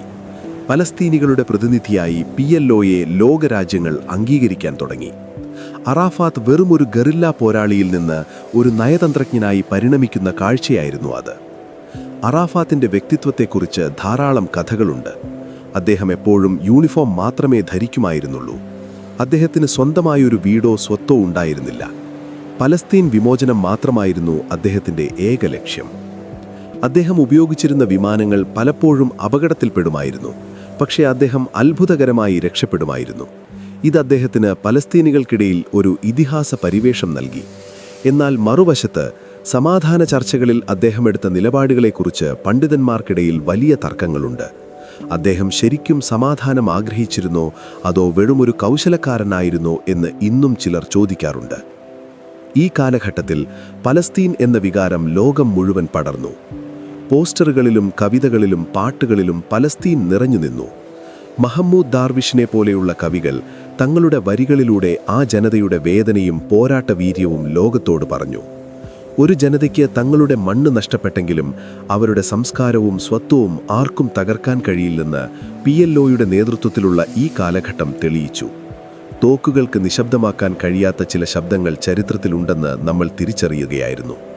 പലസ്തീൻ എന്ന വികാരം എത്ര കാലം കഴിഞ്ഞാലും മാഞ്ഞു പോകാതെ നിൽക്കുമെന്ന് ഉറപ്പായി. 1970കൾ അവസാനിക്കുമ്പോൾ പലസ്തീൻ പോരാട്ടം ഒരു പുതിയ രാഷ്ട്രീയ യാഥാർത്ഥ്യമായി ലോകത്തിനു മുന്നിൽ നിൽക്കുകയായിരുന്നു.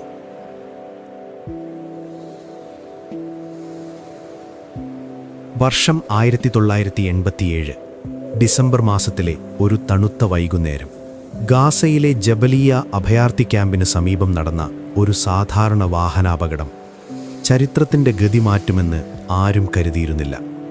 ഒരു ഇസ്രയേലി ട്രക്ക് 2 വാനുകളിൽ വന്നിടിക്കുകയും 4 പലസ്തീൻ തൊഴിലാളികൾ കൊല്ലപ്പെടുകയും ചെയ്തു. ഇതൊരു വെറും അപകടമല്ലെന്നും ബോധപൂർവം ചെയ്തതാണെന്നുമുള്ള വാർത്ത കാട്ടുതീ പോലെ പടർന്നു. തടുക്കാൻ പോലും കഴിയാത്ത ഒരു വലിയ അഗ്നിപർവ്വതം പലസ്തീനികളുടെ ഉള്ളിൽ പുകയുന്നുണ്ടായിരുന്നു. ആ അപകടം ആ അഗ്നിപർവ്വതത്തെ പൊട്ടിത്തെറിപ്പിച്ചു.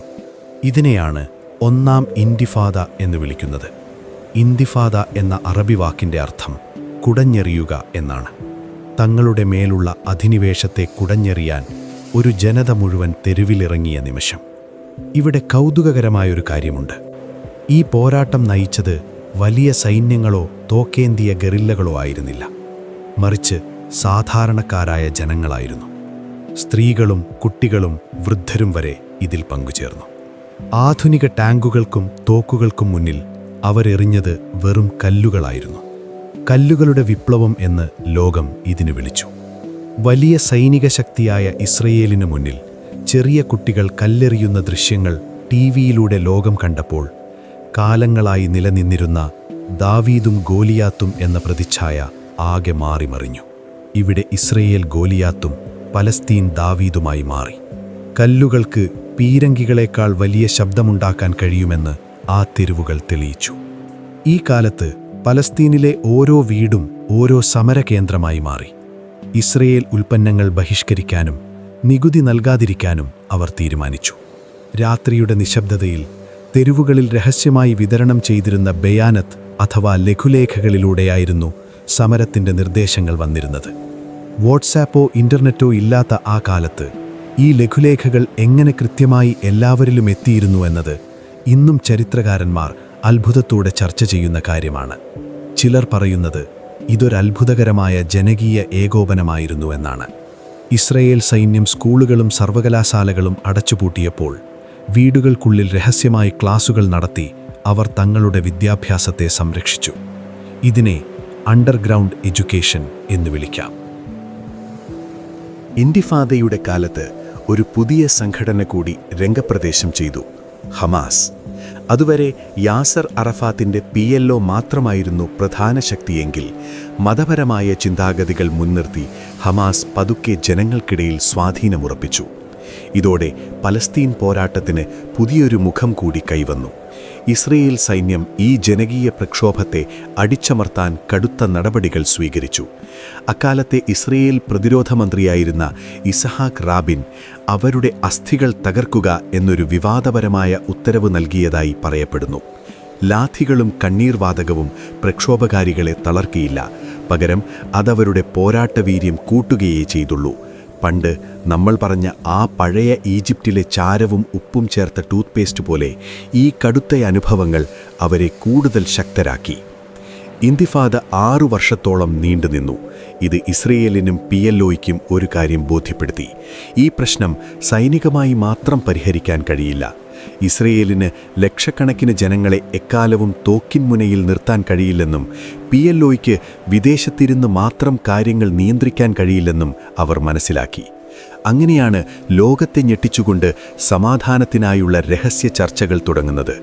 നോർവേയുടെ തലസ്ഥാനമായ ഓസ്ലോയിൽ വെച്ചു നടന്ന ഈ ചർച്ചകളെക്കുറിച്ച് പുറം ലോകമറിഞ്ഞിരുന്നില്ല.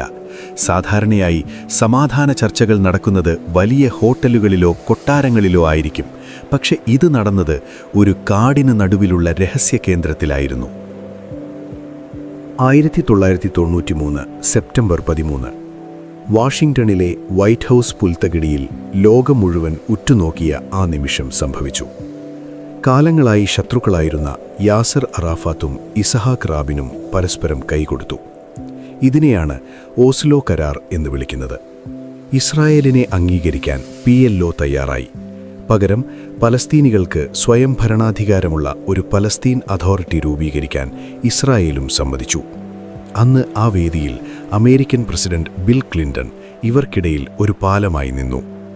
ആ കൈകൊടുക്കൽ കണ്ടപ്പോൾ ലോകം മുഴുവൻ വിചാരിച്ചത് ഇനി സമാധാനത്തിൻ്റെ കാലമാണെന്നാണ്. അങ്ങനെ ലോകമെങ്ങും ഒരു ശുഭപ്രതീക്ഷ പടർന്നു.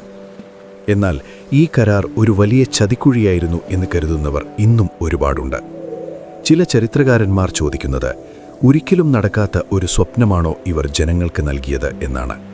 കാരണം പലസ്തീനിലെ പ്രധാന പ്രശ്നങ്ങളായ ജെറൂസലേമിൻ്റെ പദവി, അഭയാർത്ഥികളുടെ തിരിച്ചുവരവ്, ഇസ്രായേൽ സെറ്റിൽമെൻറ്റുകൾ എന്നിവയെക്കുറിച്ച് ഈ കരാറിൽ വ്യക്തമായ തീരുമാനങ്ങൾ ഉണ്ടായിരുന്നില്ല. അതൊക്കെ പിന്നീട് ചർച്ച ചെയ്യാമെന്ന് പറഞ്ഞ് അവർ മാറ്റിവെച്ചു. ഇതൊരു വീട് പണിയാൻ തുടങ്ങിയിട്ട് അതിൻ്റെ തറക്കല്ല് മാത്രം ഇടുകയും മേൽക്കൂരയെക്കുറിച്ച് ആലോചിക്കാതിരിക്കുകയും ചെയ്യുന്നത് പോലെയായിരുന്നു. എങ്കിലും അറാഫാത്തിന് പലസ്തീൻ മണ്ണിലേക്ക് തിരിച്ചുവരാൻ ഇത് വഴിയൊരുക്കി. 1994 അദ്ദേഹം ഗാസയിൽ വന്നിറങ്ങിയപ്പോൾ ജനങ്ങൾ അദ്ദേഹത്തെ വലിയ ആവേശത്തോടെ സ്വീകരിച്ചു. പക്ഷേ സമാധാനത്തിന് അധികം ആയുസ്സുണ്ടായിരുന്നില്ല. ഇസ്രായേലിലെയും പലസ്തീനിലെയും തീവ്ര നിലപാടുകാർ ഈ കരാറിനെതിരായിരുന്നു. 1995 സമാധാനത്തിനായി കൈകോർത്ത ഇസഹാക്ക് റാബിനെ ഒരു തീവ്രവാദി വെടിവെച്ചു കൊന്നു. അതോടെ ഓസ്ലോ കരാറിൻ്റെ ആവേശം പതുക്കെ തണുക്കാൻ തുടങ്ങി. എന്നാലും എത്ര ശ്രമിച്ചാലും ആ പഴയ വാശിയും ദേഷ്യവും ജനങ്ങളുടെ മനസ്സിൽ നിന്ന് മായ്ക്കാൻ സമാധാന കരാറുകൾക്ക് കഴിഞ്ഞില്ല. ഒരു വശത്ത് പുതിയ റോഡുകളും പാലങ്ങളും പണിയപ്പെടുമ്പോൾ മറുവശത്ത് വിശ്വാസമില്ലായ്മയുടെ വലിയ മതിലുകൾ ഉയരുകയായിരുന്നു. സമാധാനമെന്നത് വെറുമൊരു കൈകൊടുക്കലിൽ ഒതുങ്ങുന്ന ഒന്നല്ലെന്ന് ലോകം തിരിച്ചറിഞ്ഞു തുടങ്ങിയ കാലമായിരുന്നു അത്. ഇന്തിഫാദയുടെ കല്ലുകളിൽ നിന്ന് തുടങ്ങിയ യാത്ര വൈറ്റ് ഹൗസിലെ കൈകൊടുക്കലിലൂടെ കടന്ന് വീണ്ടും അനിശ്ചിതത്വത്തിൻ്റെ ഇരുളിലേക്ക് നീങ്ങുകയായിരുന്നു. എങ്കിലും പലസ്തീനികൾക്ക് സ്വന്തമായൊരു ഭരണ സംവിധാനം ലഭിച്ചു എന്നത് ആ കാലഘട്ടത്തിലെ വലിയൊരു നേട്ടമായിരുന്നു.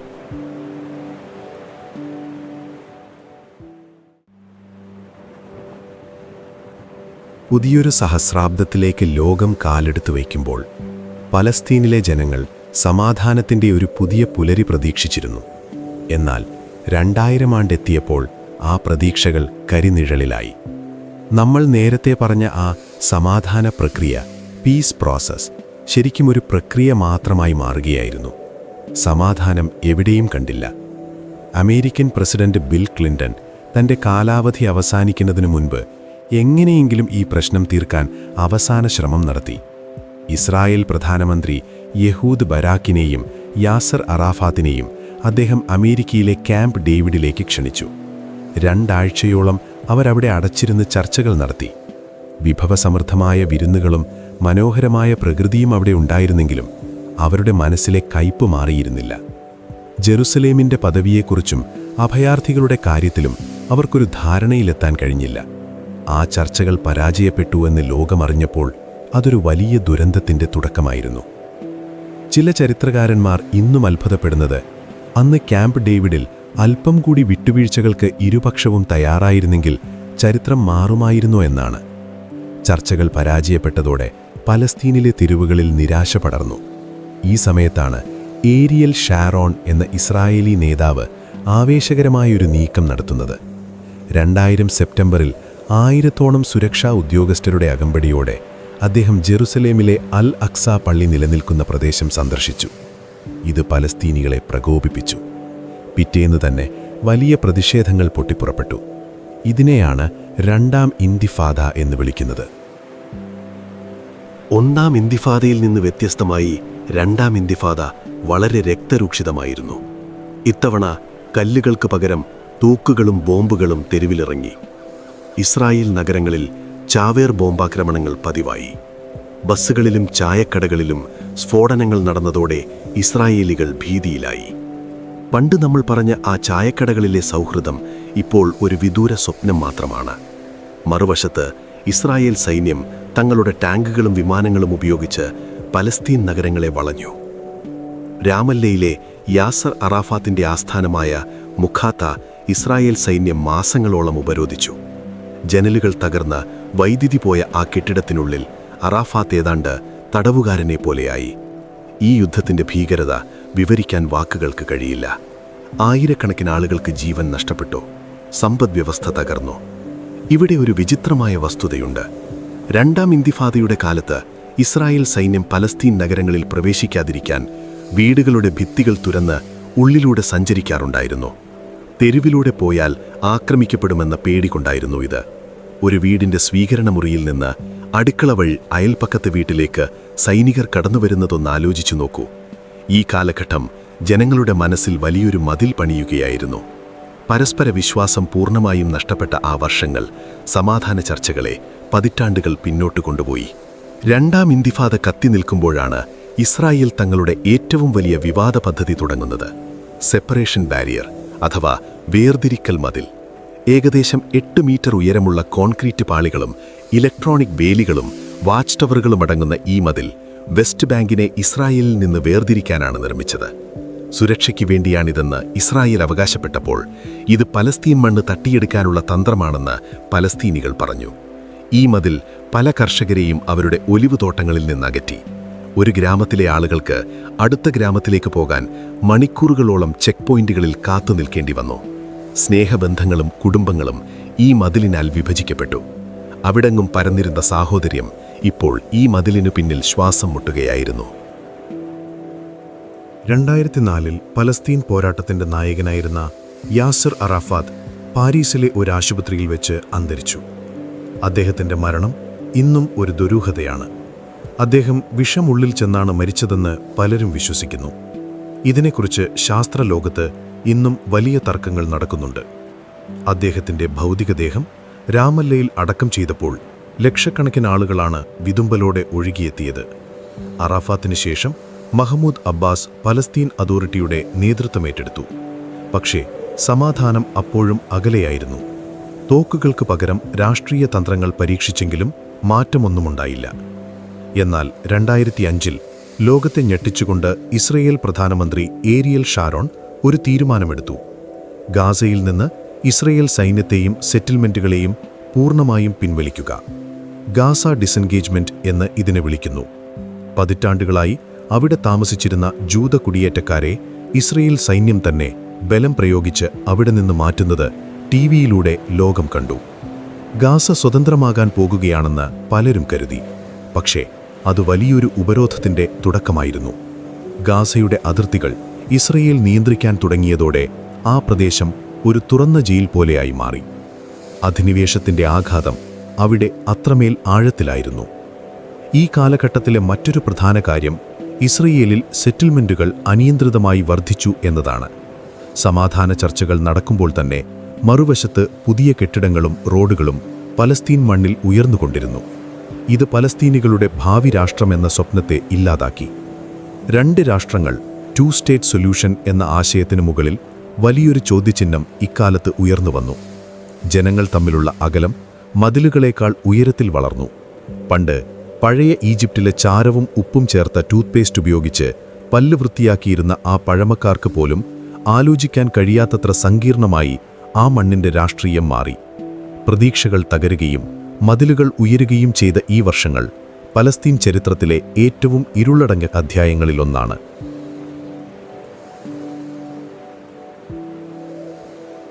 നമ്മുടെ ഈ നീണ്ട ചരിത്രയാത്ര അതിൻ്റെ അവസാന ഘട്ടത്തിലേക്ക് കടക്കുകയാണ്. 2000 ആണ്ടിൻ്റെ പകുതിയോടെ പശ്ചിമേഷ്യയിലെ രാഷ്ട്രീയം പുതിയൊരു വഴിത്തിരിവിലെത്തി. സമാധാന കരാറുകൾ കടലാസിൽ ഉറങ്ങുമ്പോൾ ഭൂമിയിൽ പുതിയ വേലിക്കെട്ടുകൾ ഉയരുകയായിരുന്നു. 2006 നടന്ന പലസ്തീൻ പാർലമെന്റ് തെരഞ്ഞെടുപ്പ് ലോകത്തെ അമ്പരപ്പിച്ചു. അതുവരെ ഭരിച്ചിരുന്ന ഫതഹ് പാർട്ടിയെ തോൽപ്പിച്ച് ഹമാസ് അധികാരം പിടിച്ചെടുത്തു. ഇതോടെ പലസ്തീൻ രാഷ്ട്രീയം രണ്ടായി പിളർന്നു. വെസ്റ്റ് ബാങ്ക് മഹ്മൂദ് അബ്ബാസിന്റെ നേതൃത്വത്തിലുള്ള പലസ്തീൻ അതോറിറ്റിയുടെ കീഴിലും ഗാസ ഹമാസിന്റെ നിയന്ത്രണത്തിലുമായി. സഹോദരങ്ങൾ തമ്മിലുള്ള ഈ പിളർപ്പ് പലസ്തീൻ പോരാട്ടത്തെ വല്ലാതെ തളർത്തിക്കളഞ്ഞു. ഒരു വീട്ടിലെ 2 മുറികളിൽ 2 പേർ 2 രീതിയിൽ ചിന്തിക്കുന്നതുപോലെയായിരുന്നു ആ അവസ്ഥ. ചില രാഷ്ട്രീയ നിരീക്ഷകർ ഇന്നും ആലോചിക്കുന്നത് ഈ പിളർപ്പ് ഒഴിവാക്കാൻ കഴിഞ്ഞിരുന്നെങ്കിൽ ഒരുപക്ഷെ പലസ്തീന്റെ വിധി മറ്റൊന്നാകുമായിരുന്നോ എന്നാണ്. ഗാസയുടെ അവസ്ഥയാണ് പിന്നീട് ലോകം ചർച്ച ചെയ്തത്. ഹമാസ് അധികാരം ഏറ്റെടുത്തതോടെ ഇസ്രായേലും ഈജിപ്തും ഗാസയുടെ അതിർത്തികൾ പൂർണ്ണമായും അടച്ചു. പുറം ലോകവുമായി യാതൊരു ബന്ധവുമില്ലാത്ത ഒരു തുരുത്തായി ഗാസ മാറി. ഇതിനെ തുടർന്ന് ഇസ്രായേലും ഹമാസും തമ്മിൽ പലതവണ വലിയ യുദ്ധങ്ങളുണ്ടായി. 2008 2012 2014 ഗാസയുടെ ആകാശം പുകപടലങ്ങളാൽ നിറഞ്ഞു. ഇസ്രായേൽ തങ്ങളുടെ അത്യാധുനികമായ അയൺ ഡോം എന്ന മിസൈൽ പ്രതിരോധ സംവിധാനം ഇക്കാലത്താണ് വികസിപ്പിക്കുന്നത്. ഹമാസ് തൊടുത്തുവിടുന്ന റോക്കറ്റുകളെ ആകാശത്ത് വെച്ചു തന്നെ തകർക്കുന്ന ഈ സാങ്കേതിക വിദ്യ ലോകത്തെ അത്ഭുതപ്പെടുത്തി. ഒരു വശത്ത് ലോകത്തിലെ ഏറ്റവും മികച്ച ടെക്നോളജിയുമായി ജീവിക്കുന്ന ഇസ്രായേൽ നഗരങ്ങൾ, മറുവശത്ത് തകർന്ന കെട്ടിടങ്ങൾക്കും വൈദ്യുതിയില്ലാത്ത രാത്രികൾക്കുമിടയിൽ ശ്വാസം മുട്ടുന്ന ഗാസ. ഈ വൈരുദ്ധ്യം കാണുമ്പോൾ വിധിവൈപരീത്യമെന്ന് മാത്രമേ നമുക്ക് പറയാൻ കഴിയൂ. ഇവിടെ ഒരു രസകരമായ കാര്യം ശ്രദ്ധിക്കാനുണ്ട്. ഇസ്രായേൽ ഇന്ന് ലോകത്തിലെ സ്റ്റാർട്ടപ്പ് നേഷൻ എന്നാണ് അറിയപ്പെടുന്നത്. മരുഭൂമിയിൽ കൃഷി ചെയ്യാനും കടൽവെള്ളം ശുദ്ധീകരിക്കാനും മാത്രമല്ല, 3D പ്രിന്റർ ഉപയോഗിച്ച് മാംസം നിർമ്മിക്കുന്ന വിദ്യ വരെ അവർ കണ്ടുപിടിച്ചു കഴിഞ്ഞു. എന്നാൽ ഈ വികസനത്തിന്റെ തിളക്കമൊന്നും ഏതാനും കിലോമീറ്ററുകൾക്കപ്പുറമുള്ള പലസ്തീൻ അഭയാർത്ഥി ക്യാമ്പുകളിൽ എത്താറില്ല. ഒരു കൂട്ടർ ലോകത്തിന്റെ നെറുകയിൽ നിൽക്കുമ്പോൾ മറ്റൊരു കൂട്ടർ അടിസ്ഥാന ആവശ്യങ്ങൾക്ക് പോലും ഇന്നും പോരാടിക്കൊണ്ടിരിക്കുന്നു. വികസനത്തിന്റെ ഈ വലിയ മതിൽ ഭൂപടത്തിലെ വേലികളെക്കാൾ ആഴത്തിലാണ് അവിടെ നിലനിൽക്കുന്നത്. അതിനിടയിൽ വെസ്റ്റ് ബാങ്കിലെ സെറ്റിൽമെന്റുകളുടെ എണ്ണം ലക്ഷക്കണക്കിനായി വർദ്ധിച്ചു. പലസ്തീൻ ഗ്രാമങ്ങൾക്ക് ചുറ്റും ഇസ്രായേൽ നഗരങ്ങൾ മുളച്ചുപൊങ്ങി. ഇത് ഭൂപടത്തെ ഒരു സ്വിസ് ചീസ് പോലെയാക്കി എന്ന് ചിലർ പരിഹസിക്കാറുണ്ട്. മുഴുവൻ ഓട്ടകളുള്ള ഒരു ചീസ് കഷ്ണം പോലെ. ഒരു പലസ്തീൻ നഗരത്തിൽ നിന്ന് മറ്റൊന്നിലേക്ക് പോകാൻ ഇസ്രായേൽ റോഡുകളിലൂടെയും ചെക്ക് പോയിന്റുകളിലൂടെയും കടന്നു പോകേണ്ട അവസ്ഥ. ഈ സെറ്റിൽമെൻറ്റുകൾ കാരണം 2 രാഷ്ട്രങ്ങൾ എന്ന പരിഹാരം ഇനി നടപ്പിലാക്കാൻ കഴിയില്ലെന്ന് പല ചരിത്രകാരന്മാരും ഭയപ്പെടുന്നു. മണ്ണ് ഓരോ ദിവസവും കവർന്നെടുക്കപ്പെടുമ്പോൾ ഒരു സ്വതന്ത്ര രാജ്യമെന്നത് വെറുമൊരു സ്വപ്നമായി മാറുമോ എന്ന ആശങ്ക പലസ്തീനികൾക്കുണ്ട്. എങ്കിലും തങ്ങളുടെ ഒലീവ് മരങ്ങളെപ്പോലെ ആ മണ്ണിൽ വേരുറച്ചു നിൽക്കാനാണ് അവർ ആഗ്രഹിക്കുന്നത്. നമ്മളിപ്പോൾ നിൽക്കുന്നത് വർത്തമാനകാലത്തിൻ്റെ പടിവാതിൽക്കലാണ്. ജെറുസലേം ഇപ്പോഴും ഈ തർക്കത്തിൻ്റെ ഹൃദയമായി തുടരുന്നു. 2017 അമേരിക്കൻ പ്രസിഡന്റ് ഡൊണാൾഡ് ട്രംപ് ജെറുസലേമിനെ ഇസ്രായേലിൻ്റെ തലസ്ഥാനമായി അംഗീകരിച്ചത് വലിയ പ്രതിഷേധങ്ങൾക്ക് വഴിവെച്ചു. ഷൈഖ് ജറ എന്ന ഗ്രാമത്തിലെ പലസ്തീൻ കുടുംബങ്ങളെ ഒഴിപ്പിക്കാൻ ശ്രമിച്ചപ്പോഴുണ്ടായ സംഘർഷങ്ങൾ ലോകശ്രദ്ധ വീണ്ടും ഈ മണ്ണിലേക്ക് തിരിച്ചുവിട്ടു. ഓരോ വർഷവും റമദാൻ മാസത്തിൽ അൽ അക്സ പള്ളിക്ക് ചുറ്റുമുണ്ടാകുന്ന പോരാട്ടങ്ങൾ ഈ മുറിവ് എത്രമാത്രം ആഴത്തിലുള്ളതാണെന്ന് നമുക്ക് കാണിച്ചു തരുന്നു. എന്നാൽ ഇതിനിടയിലും അബ്രഹാം കരാറുകൾ അഥവാ ഏബ്രഹാം അക്കോർഡ്സ് വഴി ചില അറബ് രാജ്യങ്ങൾ ഇസ്രായേലുമായി നയതന്ത്ര ബന്ധങ്ങൾ സ്ഥാപിച്ചു. പലസ്തീൻ പ്രശ്നം പരിഹരിക്കാതെ തന്നെ അറബ് ലോകം ഇസ്രായേലുമായി അടുക്കുന്നത് പുതിയൊരു രാഷ്ട്രീയ യാഥാർത്ഥ്യമാണ്. ഇവിടെ ഒരു കൗതുകകരമായ വസ്തുതയുണ്ട്.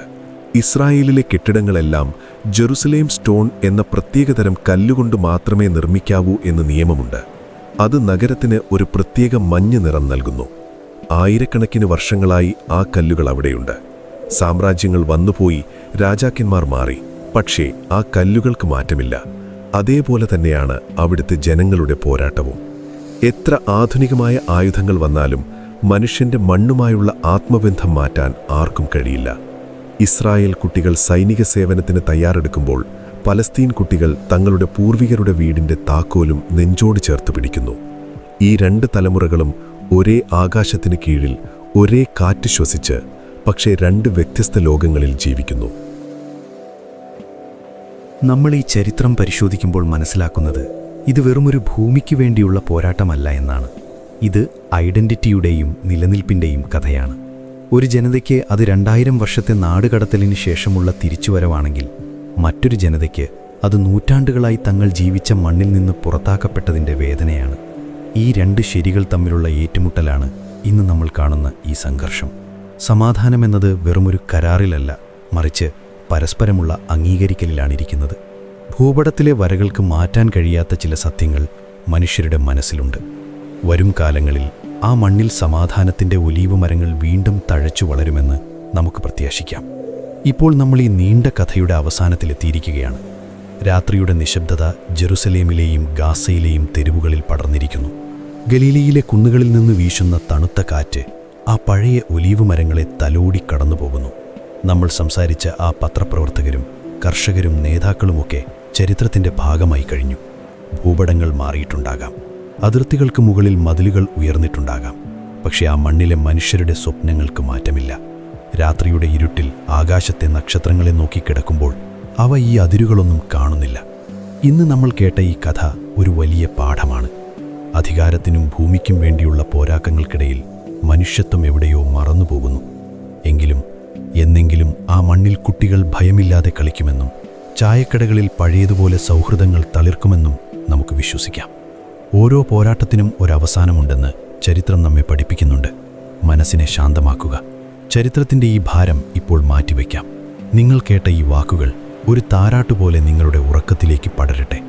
ഇസ്രയേലിൻ്റെയും പലസ്തീനിൻ്റെയും മണ്ണിൽ ഇപ്പോൾ ശാന്തതയുണ്ടാകട്ടെ. ലോകത്തിൻ്റെ ഏതൊരു കോണിലാണെങ്കിലും നിങ്ങൾക്കും പ്രിയപ്പെട്ടവർക്കും സമാധാനമുള്ളൊരു രാത്രി ആശംസിക്കുന്നു. കണ്ണുകൾ പതുക്കെ അടയ്ക്കാം. ശ്വാസം സാവധാനം ഉള്ളിലേക്കെടുക്കുക, പുറത്തേക്ക് വിടുക. നാളെ മറ്റൊരു പ്രഭാതം വിരിയുന്നത് സമാധാനത്തിൻ്റെ പുത്തൻ പ്രതീക്ഷകളുമായിരിക്കും. ചരിത്രത്തിൻ്റെ ഏടുകൾ പതുക്കെ മടക്കി വയ്ക്കാം. ഇപ്പോൾ വിശ്രമിക്കാൻ സമയമായി. പ്രിയ സ്വപ്നസഞ്ചാരി, നിങ്ങൾക്ക് ഞാൻ നല്ലൊരു ശുഭരാത്രി നേരുന്നു.